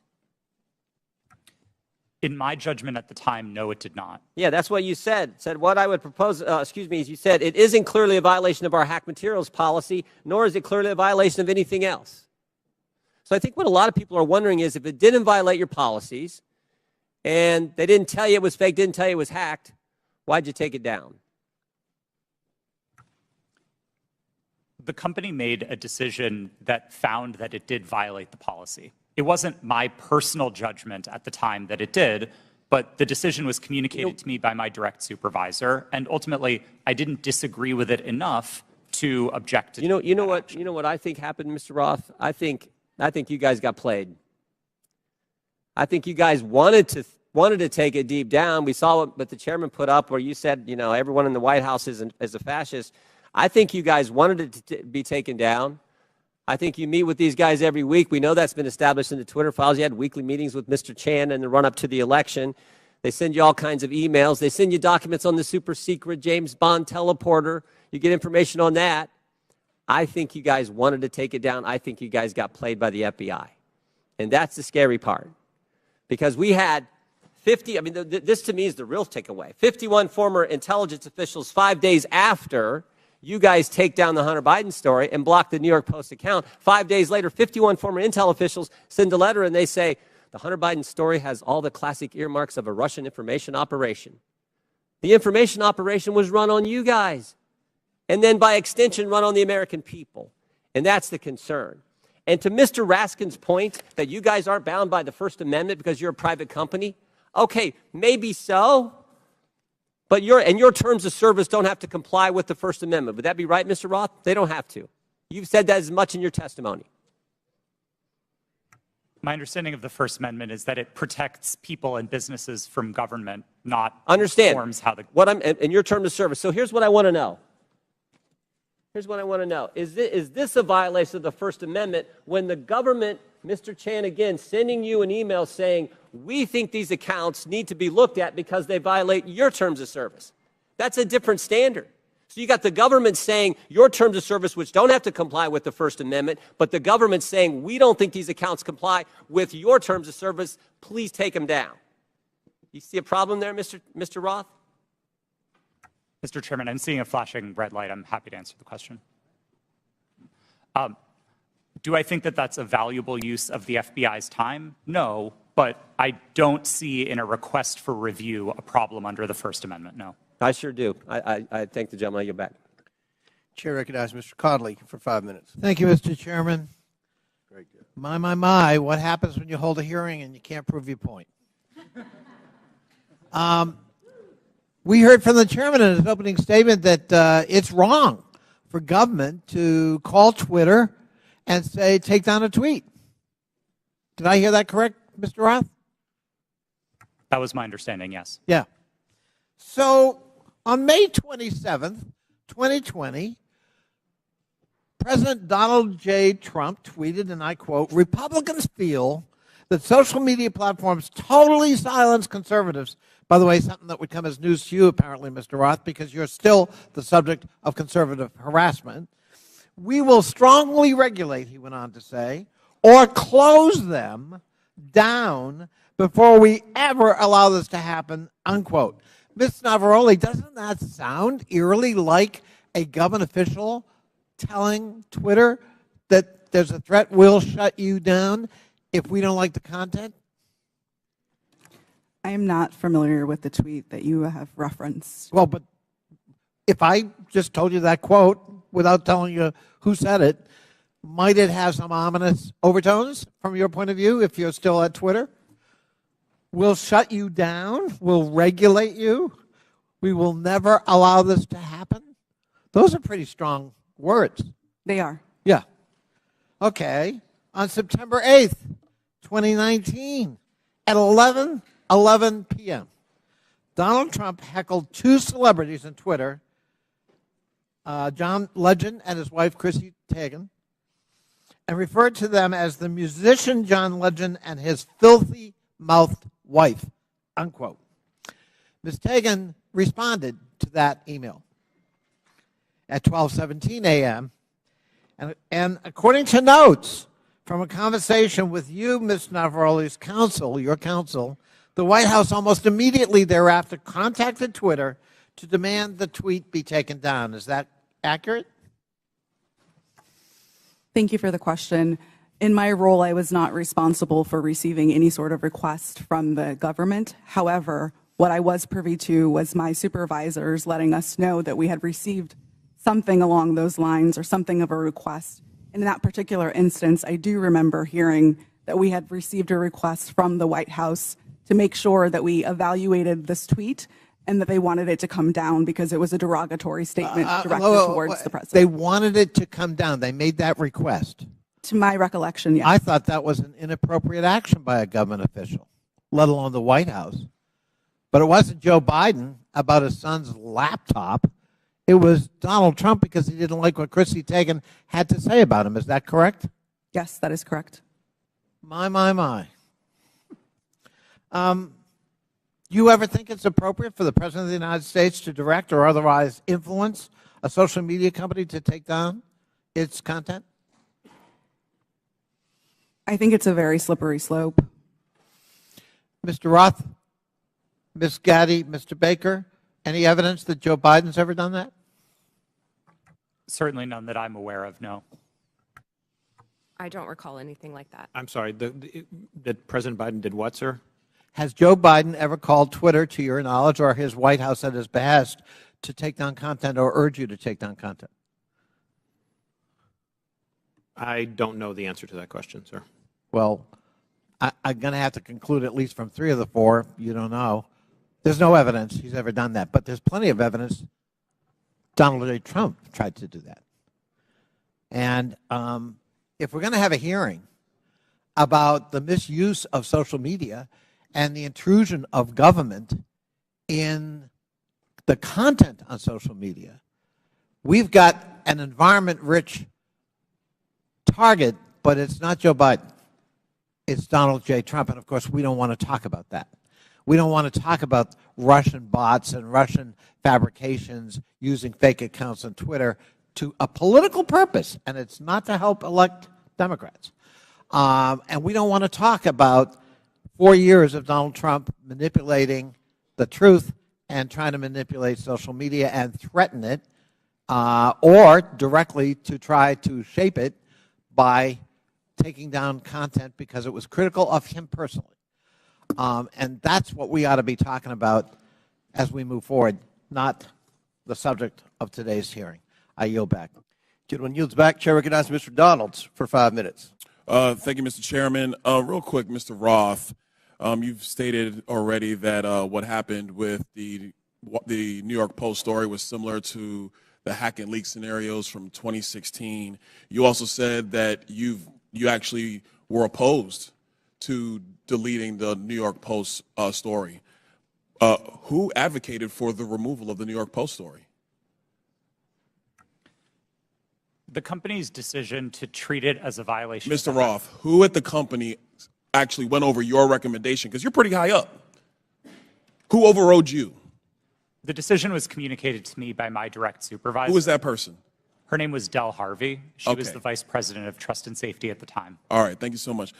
Ms. Gaddy, real quick, you said to the chairman earlier, and I want to paraphrase what I heard earlier, is that Twitter had no contact with anybody from the Biden team. Is that correct to your knowledge?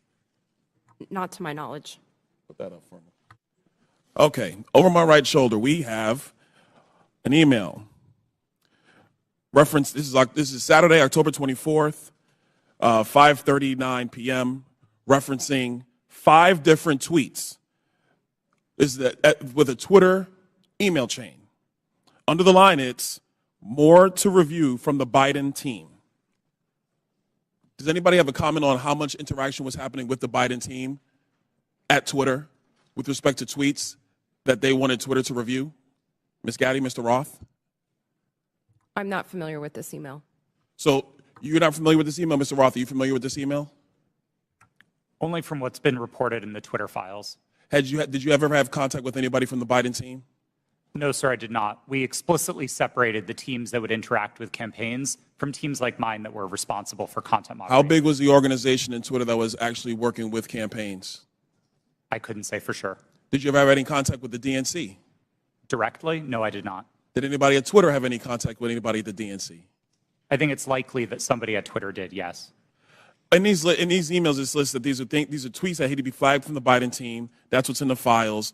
You have no idea how many people actually engaged with the Twitter team or how frequently that engagement happened. No, and again, that was by design. We kept those functions separate from content moderation so that we could impartially assess reports like this. Do you know how many tweets were actually flagged and taken down at the behest of the Biden team?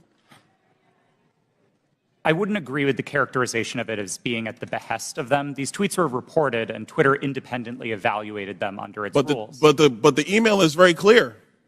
More to review from Biden team. The response 3 hours later at the bottom, hold this up real quick so we can see. The request at the bottom, it says, handled these. What does handled these mean? My understanding is that these tweets contained non-consensual nude photos of Hunter Biden, and they were removed by the company under. Hold on, real quick, Mr. Roth. How could you know so much about the content of these tweets? I mean, as far as I'm concerned, these are just web addresses. I don't know what's in these tweets. You have these things committed to memory that you know the content, but you don't know who you talk to at the Biden team? Sir, I didn't meet with the Biden team, but there was extensive public reporting about these tweets specifically that uncovered what they were. You know the contents of the tweets. It was obviously at Twitter, but you have no idea how often people who worked in your organization had with the Biden team during the end of the 2020 presidential elections. I would emphasize that the people who interfaced with the campaigns were not part of my team or organization. I would know what the interactions were if they were on my team. It was a different part of the organization, not mine. Let me ask you a separate question, and I'll ask it of you too, Mr. Baker. Have you guys been able to quantify the amount of in-kind contributions associated with taking down the New York Post story? Because the New York Post story was down for 2 weeks, give or take. Do you have any understanding of how much that story was limited by Twitter and also by other social media companies? What the impact of an in-kind contribution that would be to the Joe Biden presidential election in 2020? I don't know the answer to that question, sir. Do you think it's big? I don't know the answer. Do you think it's more than a maximum contribution to a campaign? I wouldn't want to speculate. Would you call it 25,000? I don't know the answer to that question. 100,000? Sir, I don't know the answer to the question. $1 million? I don't know the answer to the question. Do you think Twitter will be in violation of federal election laws with the size of an in-kind contribution to take down a story, which is true, by the way, because you guys thought you knew something with limited information? I'm not going to speculate on that sitting here today, sir. I try to propound a legal analysis of election laws. I'll yield back. Gentleman yields back. Chair recognizes Ms. Ocasio-Cortez. It's your turn. You want to go? Okay. We won't start the clock till you get there. Appreciate also your generosity. I just want to start off right here at the top here. This isn't even my line of questioning, but I'd like to submit to the record a Washington Post article now warning about Hunter Biden laptop disinformation, the guy who leaked it. Here's the deal. Before I even get into my questions, I think that the story here with the Washington Post reporting is that what they're saying right here, when the New York Post first reported in October 2020 that it had obtained contents of a laptop computer allegedly owned by Joe Biden's son Hunter, there was an immediate roadblock faced by other news outlets that hoped to corroborate reporting, as many did. The newspaper wasn't sharing what it obtained. New York Post had this alleged information and was trying to publish it without any corroboration, without any backup information. They were trying to publish it to Twitter. Twitter did not let them, and now they were upset. I believe that political operatives who sought to inject explosive disinformation with the Washington Post couldn't get away with it. And now they're livid. And they want the ability to do it again. They want the ability to inject this again. So they've dragged a social media platform here in Congress. They're weaponizing the use of this committee so that they can do it again. A whole hearing about a 24-hour hiccup in a right-wing political operation. That is why we are here right now. And it's just an abuse of public resources, an abuse of public time. We could be talking about healthcare. We could be talking about bringing down the cost of prescription drugs. We could be talking about abortion rights, civil rights, voting rights. But instead, we're talking about Hunter Biden's half-fake laptop story. I mean, this is an embarrassment. But I'll go into it. Ms. Navarrete, let's talk about something real. I'd like to show you a tweet posted by former President Trump about my colleagues and I on July 14, 2019. It says in part, quote, "Why don't they go back and help fix the totally broken and crime-infested places from which they came? Then come back and show us how it's done. These places need your help badly. You can't leave fast enough. I'm sure that Nancy Pelosi would be very happy as quickly to work out free travel arrangements."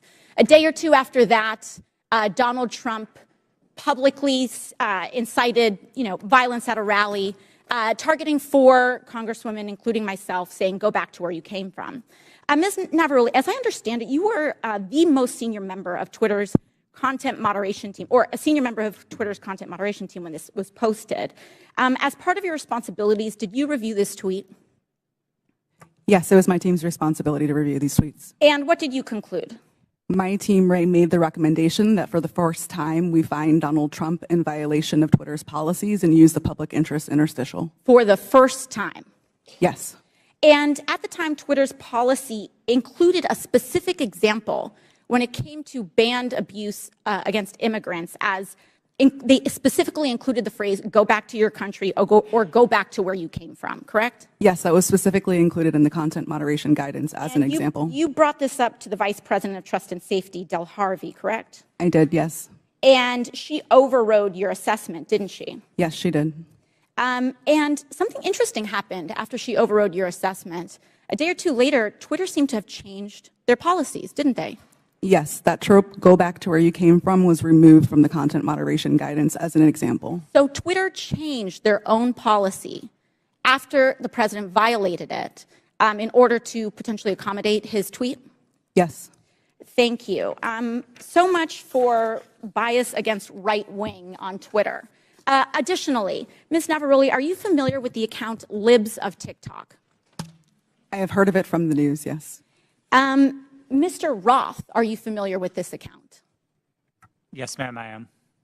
Are you aware that from August 11th to August 16th, that account posted false information about Boston Children's Hospital, claiming that they were providing hysterectomies to children? Yes, I am aware of that and other claims from the account. And are you aware that this lie was then circulated by other prominent far-right influencers? Yes. And are you aware that all these claims, which I have reiterated were false, culminated in a real-life harassment and ultimately a bomb threat to the Boston Children's Hospital? Yes, I am aware. And this account is still on that platform today, isn't it? Regrettably, yes, it is. Despite inspiring a bomb threat due to the right-wing incitement of violence against trans Americans in this country, because they cannot let go of this obsession with fixating violence and inciting violence against trans and LGBT people, in addition to immigrants, in addition to women of color. This is a party that cannot pick on anyone their own size. And they are trying to co-opt an entire social media platform and use the power of this committee and of Congress in order to pursue a political agenda. I yield back. Lady yields back. Chair recognizes Mr. Fry for 5 minutes. Thank you, Mr. Chairman. This hearing shows who really has been in control of what is said to be one of the world's most widely used websites, Twitter. The American people probably didn't know who these witnesses were today, but these witnesses were powerful enough to silence an American president with just a few clicks from their California office. We're also learning that some of those in Washington, D.C. have forgotten their role and exercised their power to achieve ends antithetical to American principles of free speech and expression. The FBI is the lead federal agency responsible for investigating foreign influence operations. However, in recent years, the FBI has devoted countless amounts of time, taxpayer money, and manpower to combating Russian foreign influence on social media. The FBI, as one reporter noted, acted as a, quote, doorman to the vast program of social media surveillance and censorship encompassing agencies across the federal government, from the State Department to the Pentagon to the CIA. End quote. Reports suggest that thousands of reports from the FBI and the Foreign Influence Task Force were sent to Twitter. This isn't what the American people are paying for. This isn't what we trust the FBI to do. FBI agents shouldn't be sitting at a desk in Washington, D.C., scrolling through Twitter and emailing with social media companies. An email from one Twitter employee to another reads, quote, the FBI San Francisco Emergency Operations Center sent us the attached report of 207 tweets they believed may be in violation of our policies, end quote. Another email revealed that there are, quote, some folks in the Baltimore field office and at headquarters that are just doing keyboard searches for violations. Mr. Roth, Twitter usually found little evidence that the accounts the FBI flagged had ties to foreign influence. Is that correct? In part, but we received many reports from the FBI, particularly related to malign foreign interference, that were highly credible and were constructive. So I would say it was a bit of a mixed bag. And you pushed back to the FBI when they would send you a list of American-based accounts. Is that correct? Politely, but yes. Mr. Roth, it appears that Twitter employees were under pressure by the FBI and other government agencies to validate these theories of foreign influence. Would you agree with that? No, I wouldn't agree with the word pressure. The FBI was quite careful and quite consistent to request review of the accounts, but not to cross the line into advocating for Twitter to take any particular action. So flagging American accounts, in your view, is not foreign or theories of foreign influence. There's not pressure there just by flagging it to you. Again, domestic accounts. I don't think it's a great use of the Bureau's time, but I wouldn't characterize how they communicated with us as pressure. Mr. Roth, you enjoyed these meetings with the FBI, it seems, based on the tweets behind me or the communications behind me. In internal communications at Twitter, you said, definitely not meeting with the FBI, I swear. Is that correct? I believe I was joking with a colleague at the time, but yes. But I can assume that you were meeting with the FBI when you were communicating with your colleague. Is that correct? Yes, one of my job responsibilities was meeting with law enforcement about election security. And just so I'm clear, the person you're communicating with here says, very boring business meeting that is definitely not about Trump. I assume that's also sarcasm. Yes, that's my assumption. And we can assume that Twitter was having these meetings with the FBI about President Trump, correct? No, sir. The meetings that I was a part of with the FBI were almost entirely and exclusively focused on malign foreign interference, so accounts being operated outside of the United States by other governments, not on the accounts of Americans. So what is the basis of this communication then where you talk about not meeting with Trump or not meeting about Trump? Again, I think those comments are sarcasm, but the context for this interaction was the need to mark my calendar private after another Twitter employee joined one of those meetings with the FBI unexpectedly. And so I had to implement additional security measures around my calendar. This was a fairly banal interaction with a colleague. Mr. Chairman, I yield the rest of my time to Mr. Jordan. Can I ask Mr. Jordan? I thank the gentleman for yielding. Mr. Roth, was there ever any visibility filtering that was hard-coded by Twitter employees into accounts of specific users?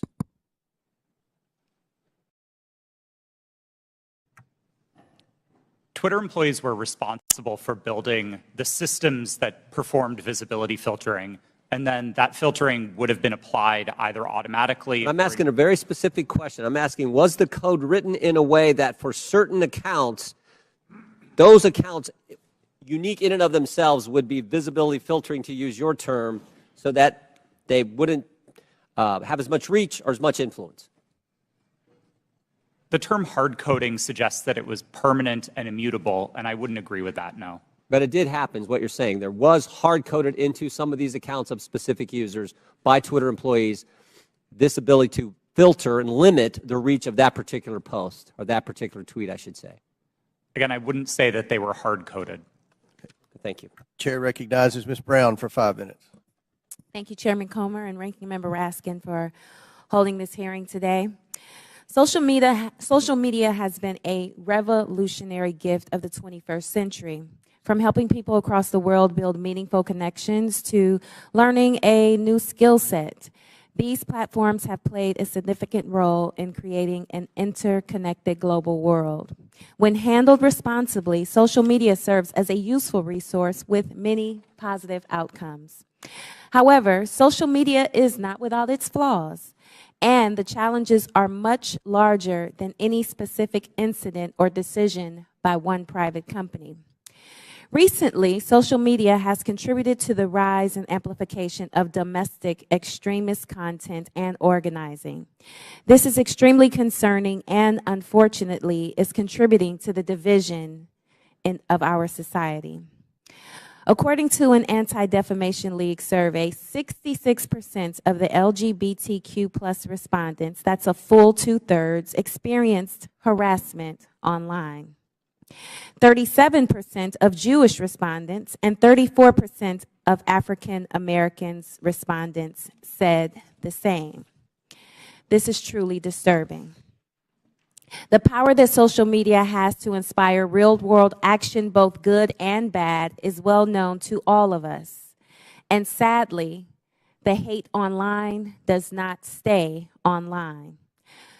Social media has the power to influence not just here at home, but those who are watching us abroad. For example, an online disinformation campaign by a hostile foreign power can have the power to sway a close election. So, Mr. Roth, in a recent interview, you stated, and I quote, beginning in 2017, every platform, Twitter included, started to invest really heavily in building out an election integrity function.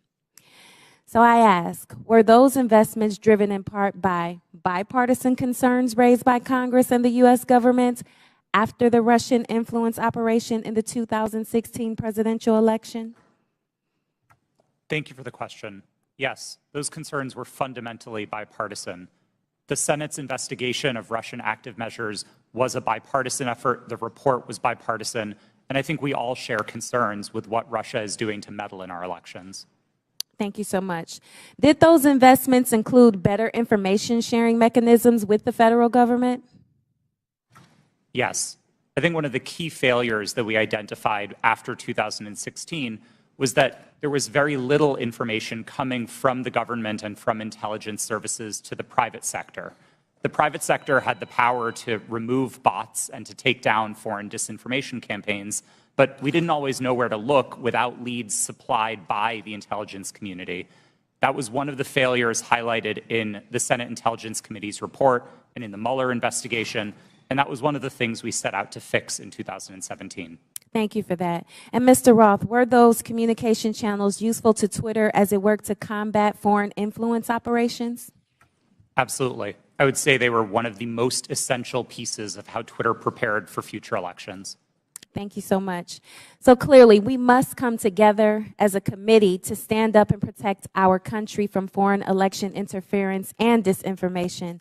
I sincerely look forward to spending more time with this committee, working to understand how to fight back against our adversaries and strengthen our democracy. And with that, Mr. Chairman, I yield back. Thank you very much. Chair recognizes Ms. Green for 5 minutes. Thank you, Mr. Chairman. Mr. Baker, Ms. Gaddy, Mr. Roth, and Ms. Navaroli, you can consider your speech canceled during my time because you canceled mine.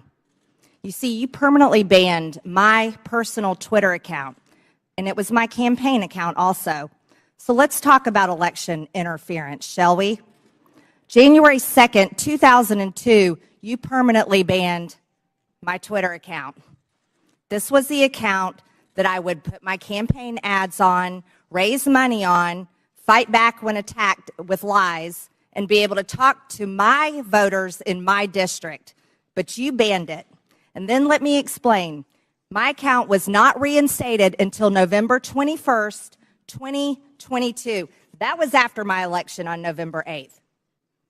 You know, at your company or your former company where you worked, Twitter employees, over 98% of them donate to Democrats. So while you coordinated with DHS, the FBI, the CIA, our government, and outside groups to permanently ban, shadow ban conservative Americans and candidates like me and the former president of the United States, President Donald J. Trump, you were censoring and wrongfully violating our First Amendment free speech rights.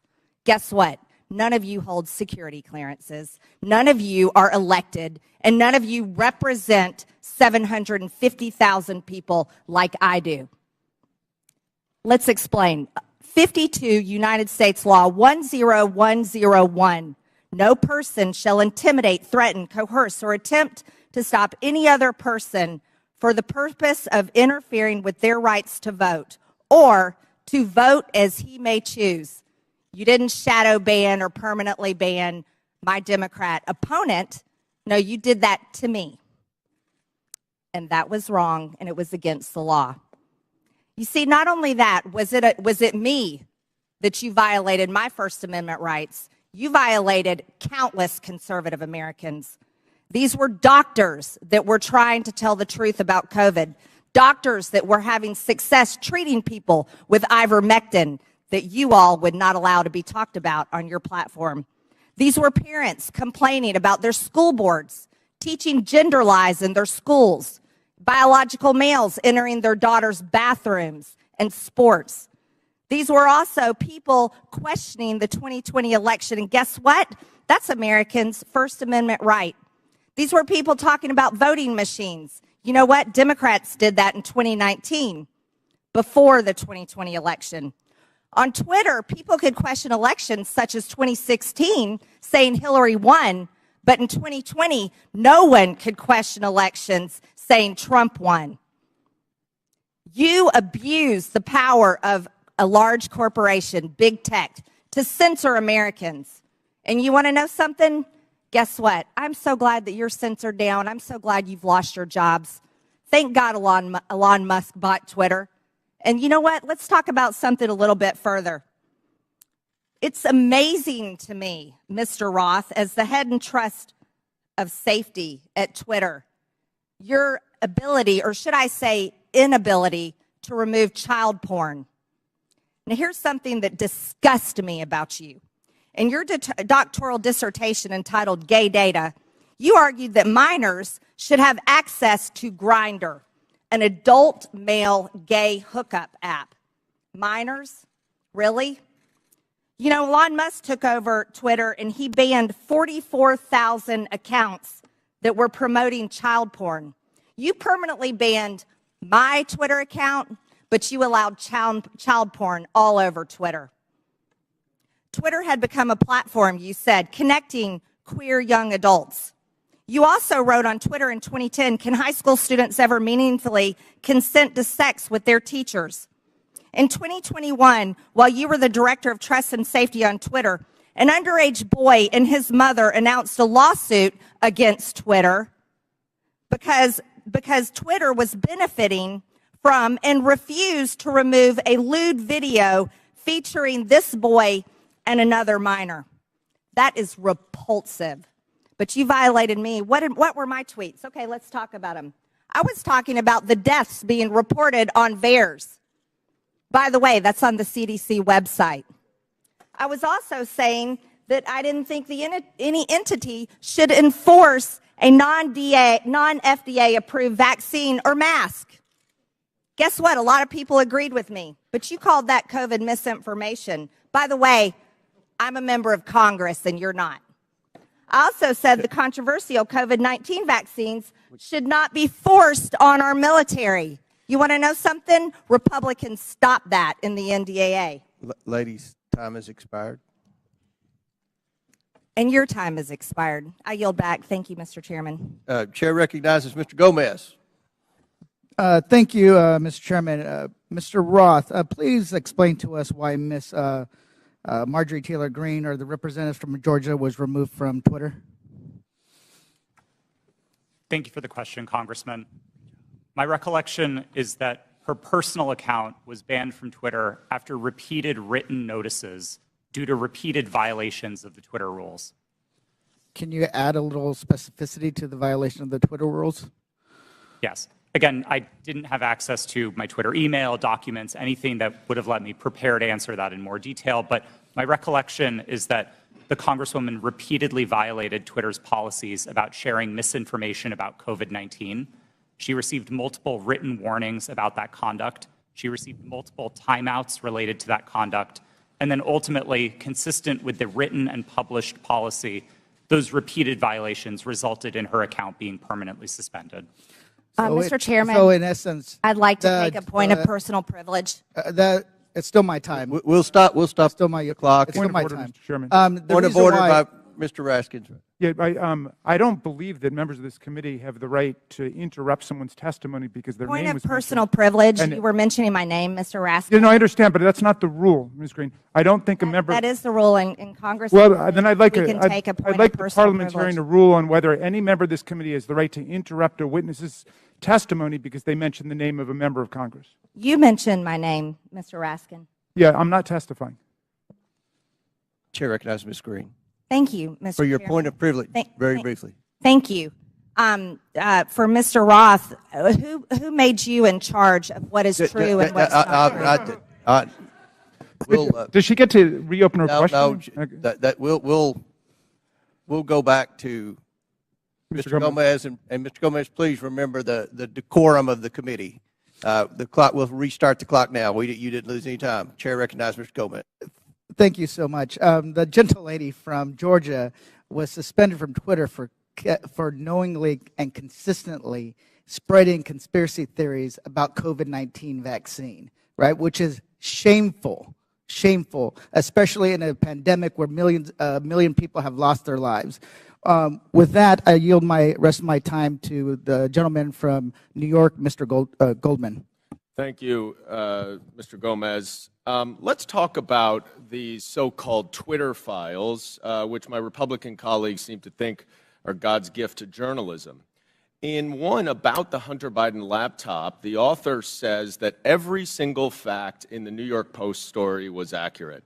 And Chairman Comer, I notice you blew up the cover of that New York Post story, which I appreciate you doing that because I'd like to dig into this article.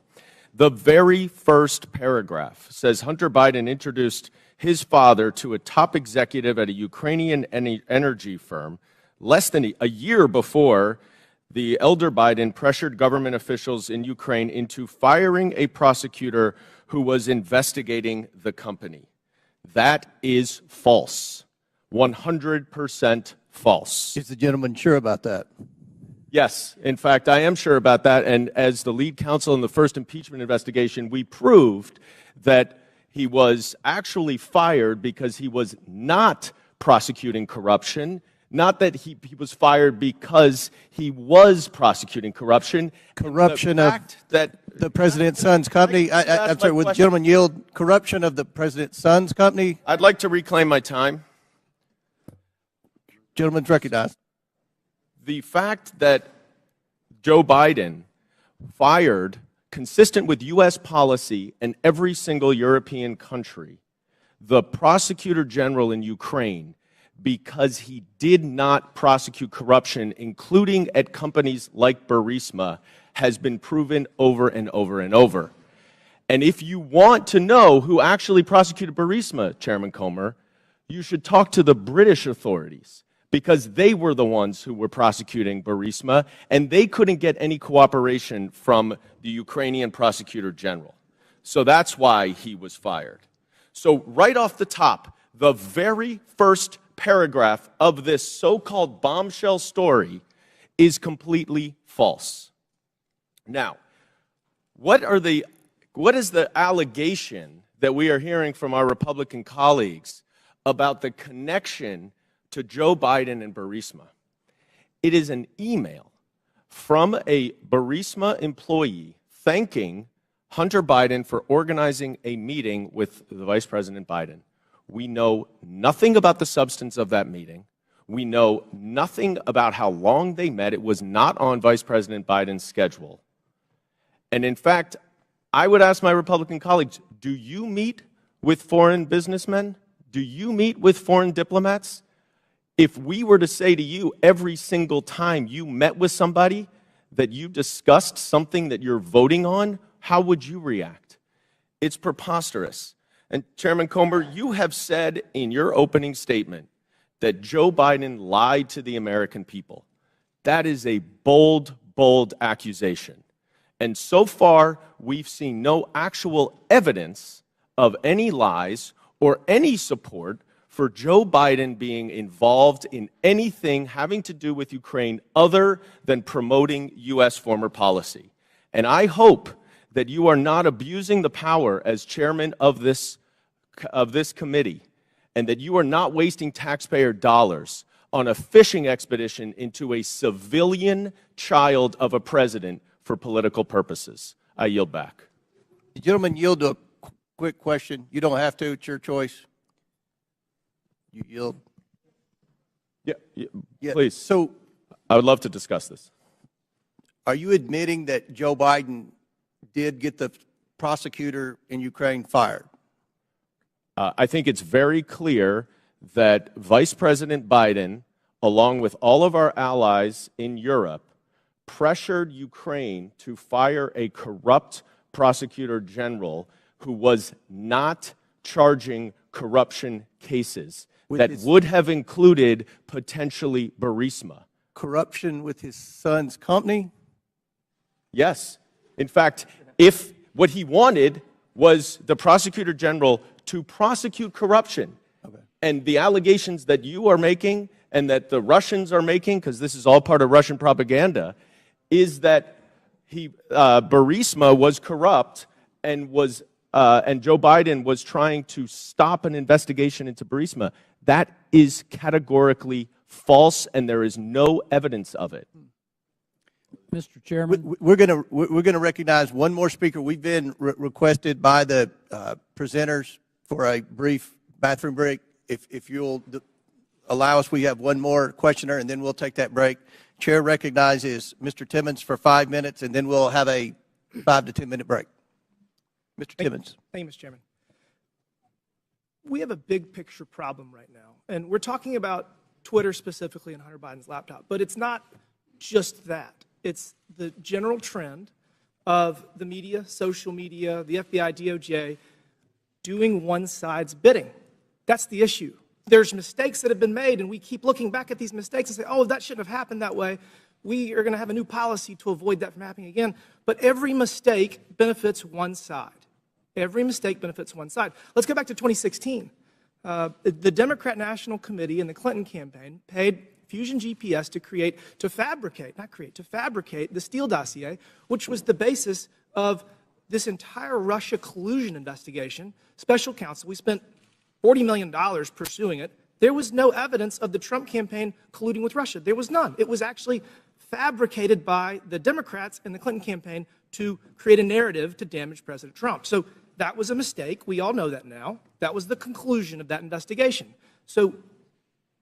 And as a side note, that's why Adam Schiff is no longer on Intel, because he lied about that investigation. He said, as the chair of Intel, I have all this information. He abused his position, and that's why he was removed from Intel. So next, we go to 2020. Another mistake. We have something that is real labeled as something that is fake. We tell the American people that we're going to have an honest, open conversation about issues, about challenges that our country faces, and everybody has their own facts. Congressman from New York is mentioning his facts. It's just very bizarre that Hunter Biden making tens of thousands of dollars a month with no credentials from a business in Ukraine, whether they're being investigated, who knows? I mean, these are all speculation, and it's something the American people can't really digest because we don't know the answers to it. And when we're told the answers by our government, by big corporations, by big tech, and they're repeatedly wrong, it creates a trust issue. It creates a trust issue. So the American people do not trust what they're being told. They do not trust what they're being told. We're going to dig into the Hunter Biden laptop briefly. Jack Dorsey has said that he did not make that decision.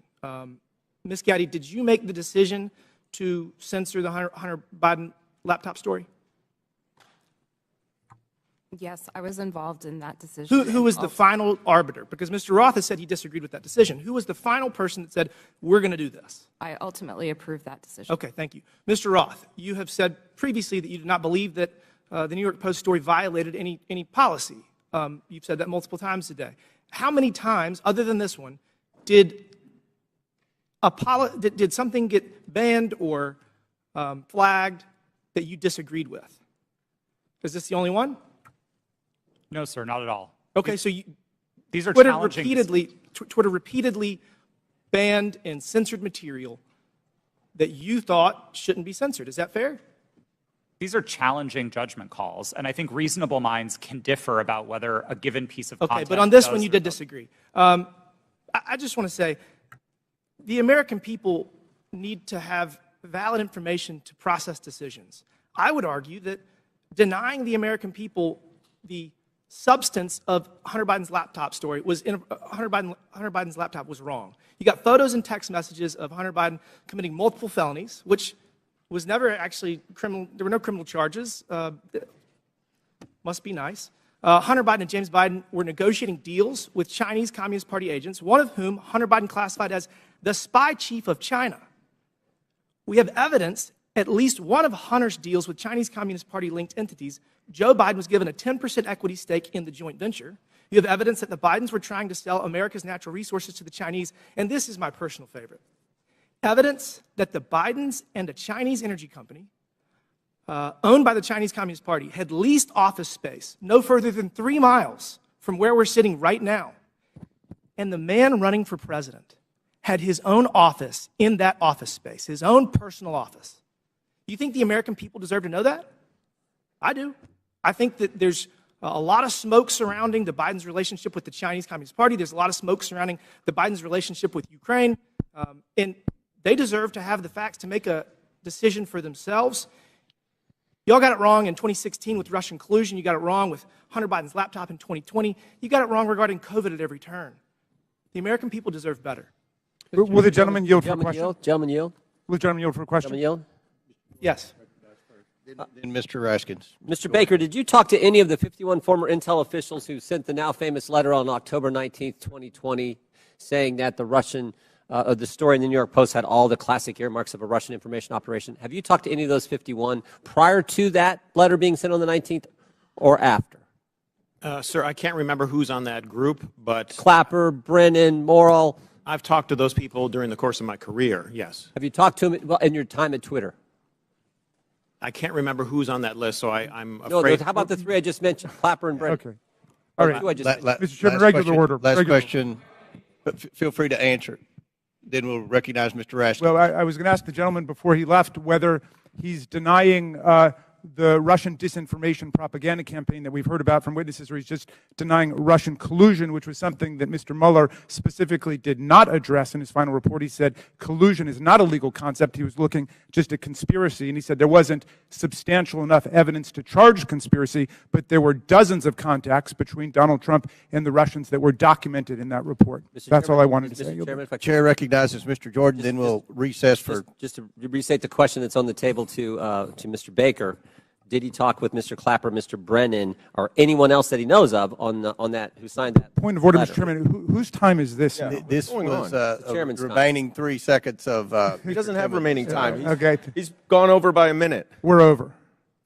Mr. Baker, feel free to answer the question if you want, and then we'll take a recess. Mr. Jordan, I don't recall discussing that publication that they did about the Hunter Biden laptop with any of those people. We'll stand in recess for 5 minutes. When we return, Mr. Garcia will begin our questioning. We're in recess for 5 to 10 minutes. Now we'll resume questioning, and Chair recognizes Mr. Garcia for 5 minutes. Thank you, Mr. Chairman. Thank you, Mr. Chairman. I want to thank our witnesses, and I just want to start off also by just apologizing to our witnesses, in particular Mr. Roth, for just the homophobic rant and comments that were recently just made from the gentle lady from Georgia. That was really shameful.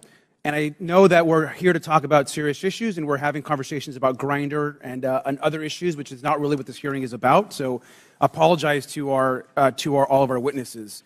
Want to note that I am someone that you would probably call a Twitter super user. I use the social platform constantly. I communicate regularly. It's how I get my news. It's how I find out what's happening in popular culture.